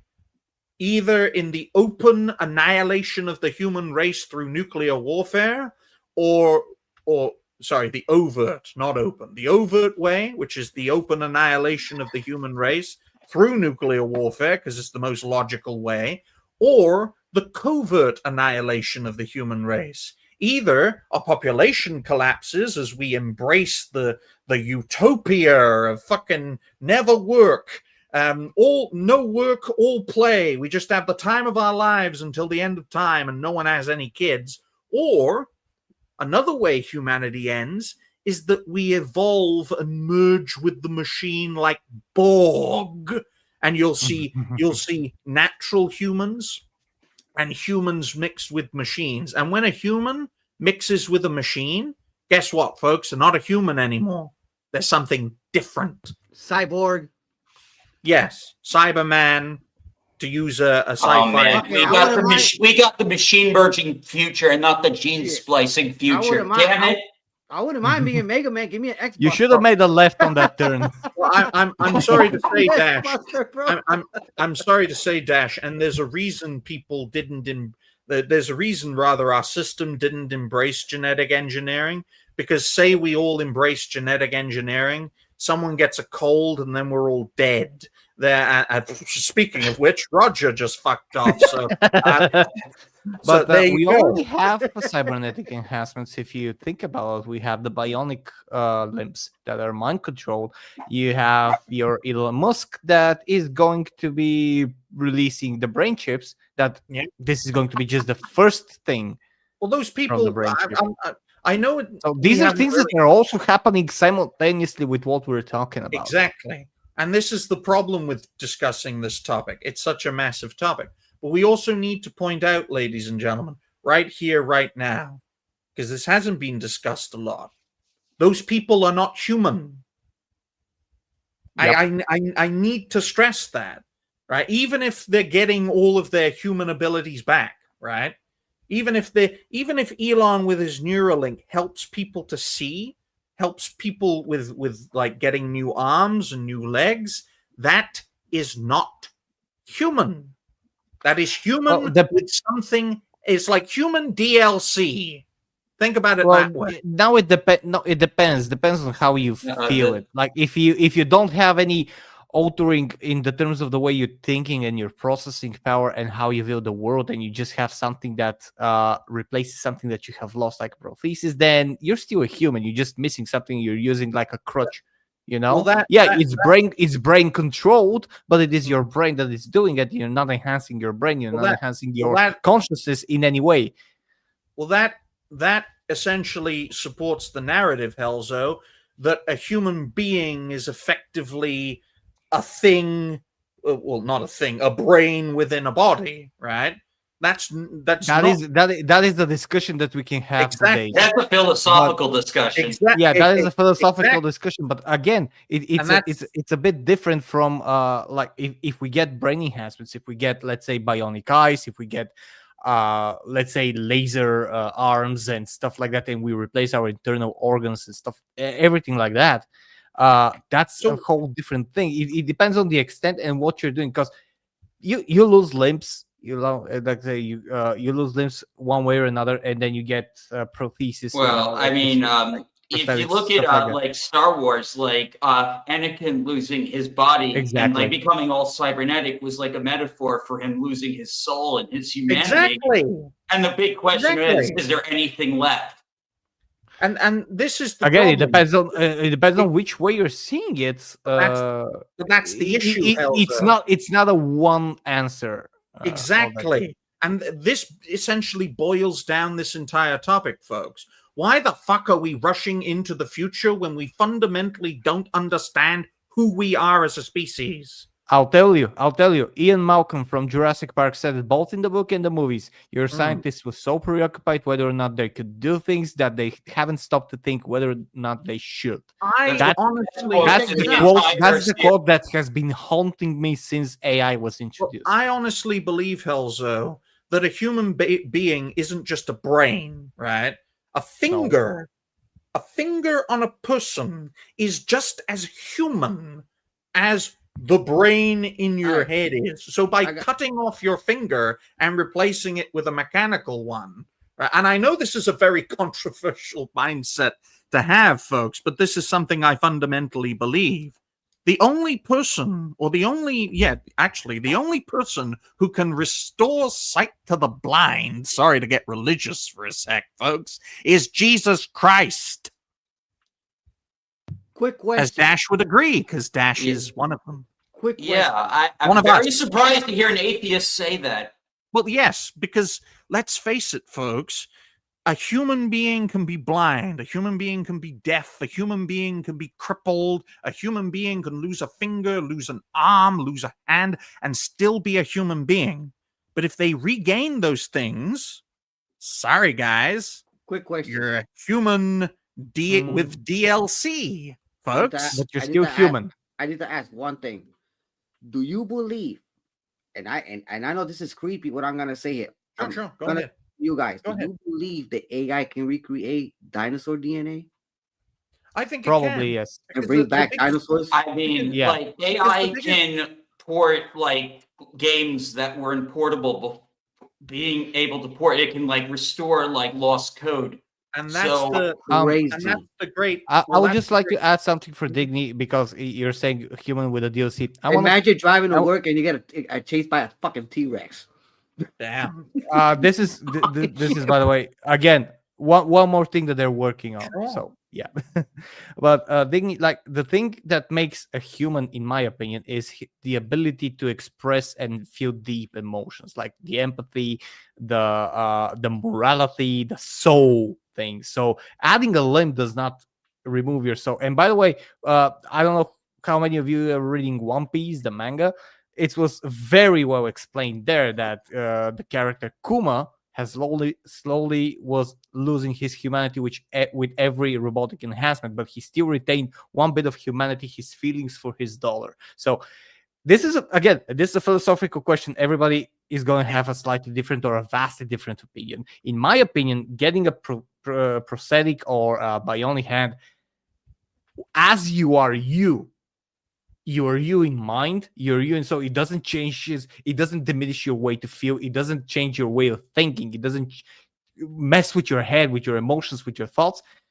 That's okay. But brain chips, brain enhancements, replacing the brain with like a synthetic one, or even what they were discussing a few years ago, moving your consciousness into a synthetic body, that is the loss of humanity. That is the threshold where you lose your humanity, in my opinion.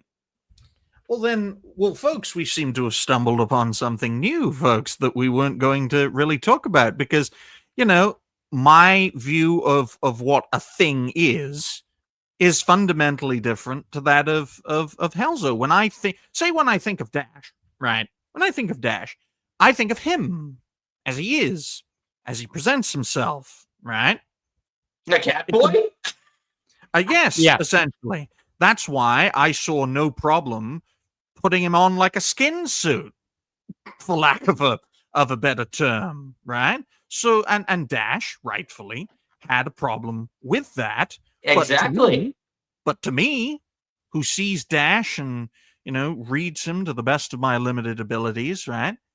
To me, from my perspective of who a human being is or what a human being is, perfectly fine to just slip him on, just like I could slip Dan on, because I know it's impossible to read Dan's mind, folks. I have tried. It's impossible to read yours. Well, yeah, I'm trying my best. like I am flesh. Like I am like, you know, just another white guy in a computer chair at the end of the day. Black? No. Oh damn! Oh damn! I thought you were. Does But, he sound black to you, Digny?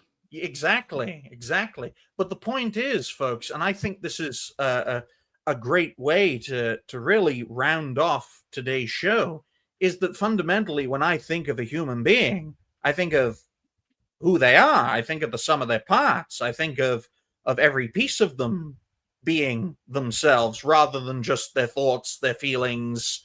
In a sense, I think what a person is them, regardless of what they think or how they act. To me, a human being is physically who they are and taking pieces off and adding pieces on, whether it's bodily, physically, or mentally.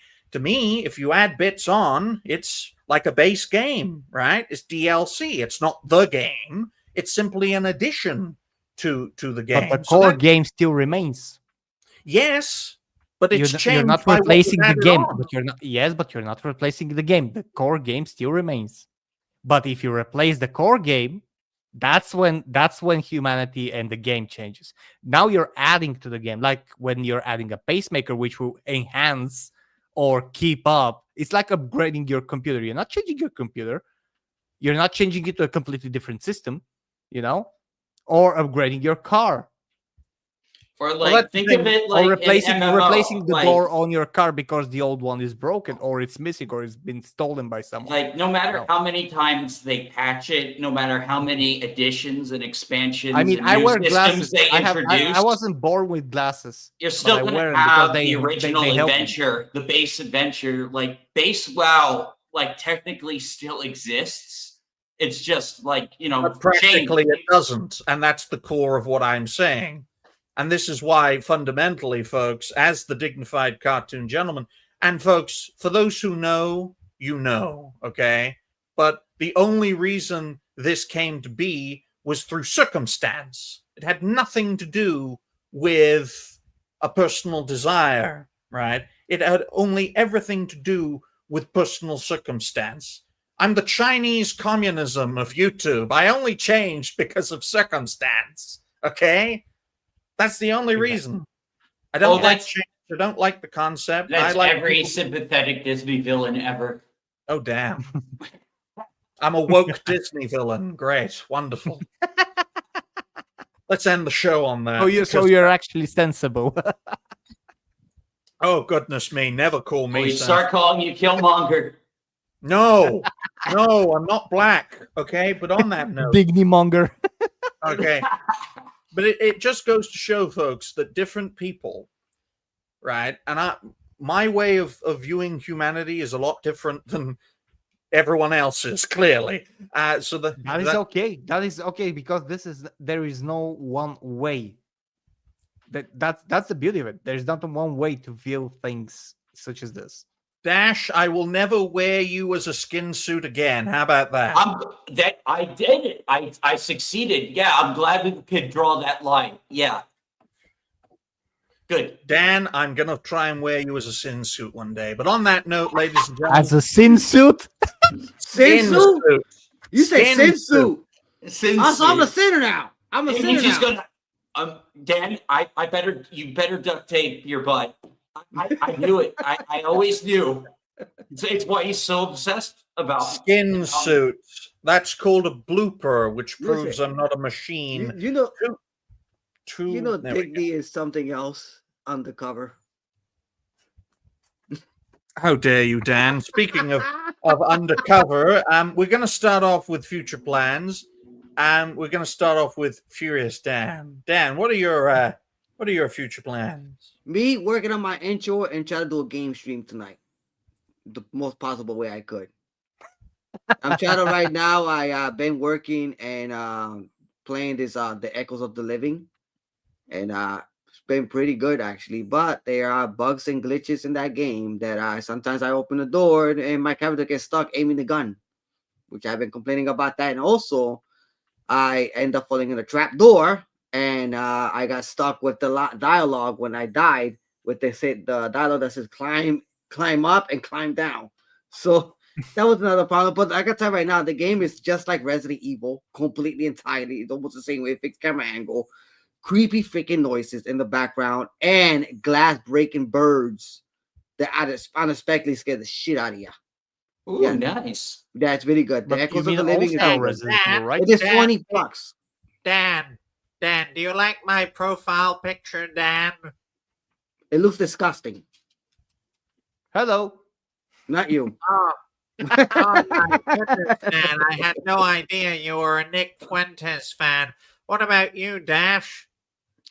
I'm Dash, gonna be do you like my profile picture? it's I don't know. What do you mean? I support it, but I don't support everything it does. If you can. Oh my God, Helzo, we have 2 anti-Semites on the panel. You don't agree with me 100%? I'm going to blow up one of your military ships now. Hey, there's a new video game for you, Digny. You can play. Instead of date everything, fuck everything. Oh, yeah. So, Dash, what are your future plans? Going to play some Fire Emblem 3 Houses and hopefully romance a dragon babe at the end and rule my own religion. Ew. Okay, that's a good thing. Just ew. Okay, Oh, yeah. remember Yeah, Dash. 3 Houses is a lot of fun. It's very way better written than the last Fire Emblem game that was released. Engaged. Definitely, I recommend it. I'll try. I might be giving out some spoilers. I've only completed one of the routes. There are 4 routes you can do in the game. I'm going to be doing the church route and trying to see if I can get with a hot MILF who runs her own religion and who may or may not be a dragon in disguise. That's very weird. That's very weird. Yeah, I'm trying to process that. She's got big mommy milkers. Okay, I'm in. Well, it's not human, so no. Okay, folks. Okay, I'm so humanity first. I'm so much of a Luddite. I'm so technophobic because that's how it'll switch. Oh, so you're going to be a Commie Edelgard supporter. Hey, Dash. When we win, we're going to be so technophobic. We're going to consider blind people as not being human because they need tech upgrades to see. We're like, oh, we're pulling your eyes out. You're not human. Oh, wait, you're human now. But I can't see. But at least you're a human being. That's going to be our world once we defeat the machine because that's how we'll be. That's how human beings will be. In order to survive, we'll become so technophobic that we'll become illogical creatures again. I'm liking your future plans, Digny. They're very detailed. My future very plans, detailed, very fucked up. Guys, my future plan is very simple. If you have anything tech in you, we're pulling it out of you. Okay, right? So if you have like an eye, we're tearing it out. If you have like a tech ear, no hearing aids, no glasses, no pacemakers, right? What are you? My grandma has a pacemaker. You're taking that out. No. Taking it out. Your grandma, as soon as your grandma had a pacemaker, she became a what was that? What was the name of those people, Dash, in that game? The subhumans. The Laguns. Yeah. What were their names again? There was the bird tribe, and then there was the dragon tribe. There was another Fire Emblem game, but Laguz, but that was with animals, not robots. There we furries. go. Fire Emblem is a good game. Yep, I love the Fire Emblem games, most of them. But that's how we'll beat. That's how we'll beat the machine, Dash. We're going to be so humanity first that if you have any technology in you, you're a machine. Because humans. Because humans are stupid, Dash. We either embrace the machine so much that it destroys us, or we're so against the machine that we'll just get rid of it all. And if you have a piece of technology in you, you are a machine. There's no happy medium because we're humans. We're stupid. Like that. So my future plans, folks, is I'm going to make videos from today's show. And then we're going to have a specific video saying Digny's view on human being. And then we're going to lose all of our subscribers because the mindset is so crazy that no sane person would support it until a machine takes all of your jobs. And then you're going to support that mindset of wiping out all machinery everywhere. Who knows? You might get the Amish on your side. He's going for the red ending in Mass Effect. Oh yeah, my God. Always. In fact, yes, I am essentially No, Amish. he's going to the black ending in his view. Oh my goodness. But I do apologize to any of our blind, deaf, or people who don't have appendages community, because my mindset believes you're not human. So that is a bit of a flawed thing. As long as you don't get tech upgrades. If you don't get tech upgrades, you're still human. So there you go. So use someone else's third leg as your cane when you're blind. That's disgusting. Roadkill just pledged his allegiance It's not to fake. Skynet. It's better. It's absolutely But go and check out my channel, The Dignified Cartoon Gentleman, where I'm not being a complete fucking lunatic who hates technology while using technology. Fraud! Hypocrite! Well, I got one thing to say. Hail sex dolls for Dignity. Future girlfriends. You're a dirty bastard. I want to get. I cannot believe Dash is happily married with children. Oh man, I wish. Hey, Dash should have your life, Dan. Yeah, my life right now hasn't been that great. But I'm happy about one thing, though. I did got in contact with my daughter. Oh, that's good. How is she? I hope she's well. She likes it. She loves the military already. All right. Good. Nice. Are they telling her to say that, though? It sounds like something the military would do. Tell them how much you love serving. How is life in North Korea? I cannot complain. It's paying for her college situation, and she's doing very well. And well, I thank you. I thank your daughter for her service, and hopefully she will get many years of experience in the Venezuelan jungle. She's very smart, Digby. Well, she is. You have to be in the military. You have to be, otherwise, game over. But Helzo, future plan. Yes. First of all, Dan. By the way, truly good news. Hoping only good news ahead. On that note, because I know what you're. I don't know, but I can imagine what you're going through. But as for my future plans, well, this was streaming night. Next few days we're going to be having some videos out finally, because last week my time management skills failed me again. On Thursday, when it's the 6th, there is going to be a release on a game that I have been waiting to release as a remaster for 15 years. It's called Siberia, full visual and tech remaster of a game from 2002.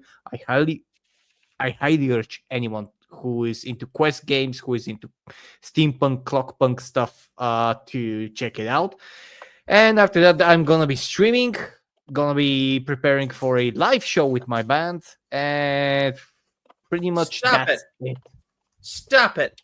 Oi, I guess your cat is cat watching out the window, huh? My cat is trying to trigger my my like what's he looking insurance for? calls to the apartment.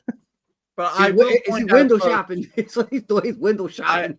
I will point out, folks, that we had such a tremendous time on topic 4 that we didn't have the time to cover one of the topics in the thumbnail. So I do apologize for that. We were supposed to talk about Sydney Sweeney causing a great big controversy. So I do apologize for not big talking double D about controversy on the show. But don't worry, folks. We'll talk about it next week when we have Decembro and Smash JT back on the network show. That's going to be a very exciting show.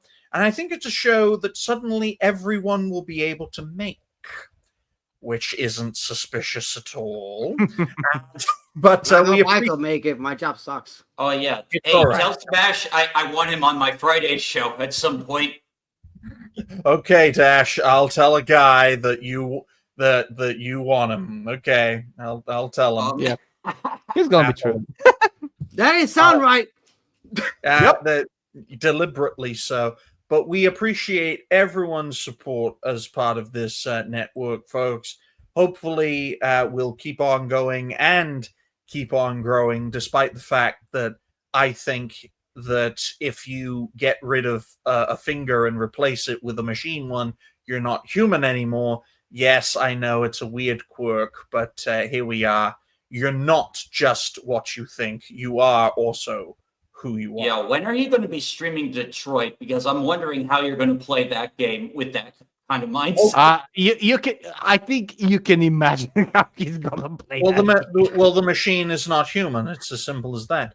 But the point is, ladies and gentlemen, I should buy Detroit Become Human, but my setup would probably work on it, but the audio wouldn't work properly. I got that game for free though. Detroit. Sometimes I dip in and out when I use my game streaming computer.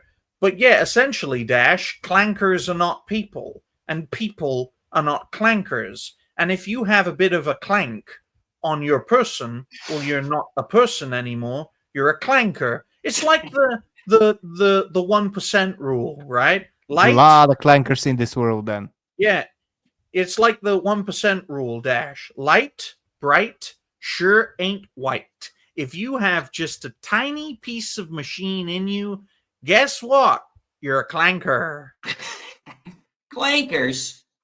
Don't mute me, clanker. that's how we fight. So on that note, ladies and gentlemen, thank you all very much for watching the 10th episode of Discuss Things Tangent King. Which is probably gonna be the last after this. It's not going to be the last. Episode 11 will probably be one of our biggest shows.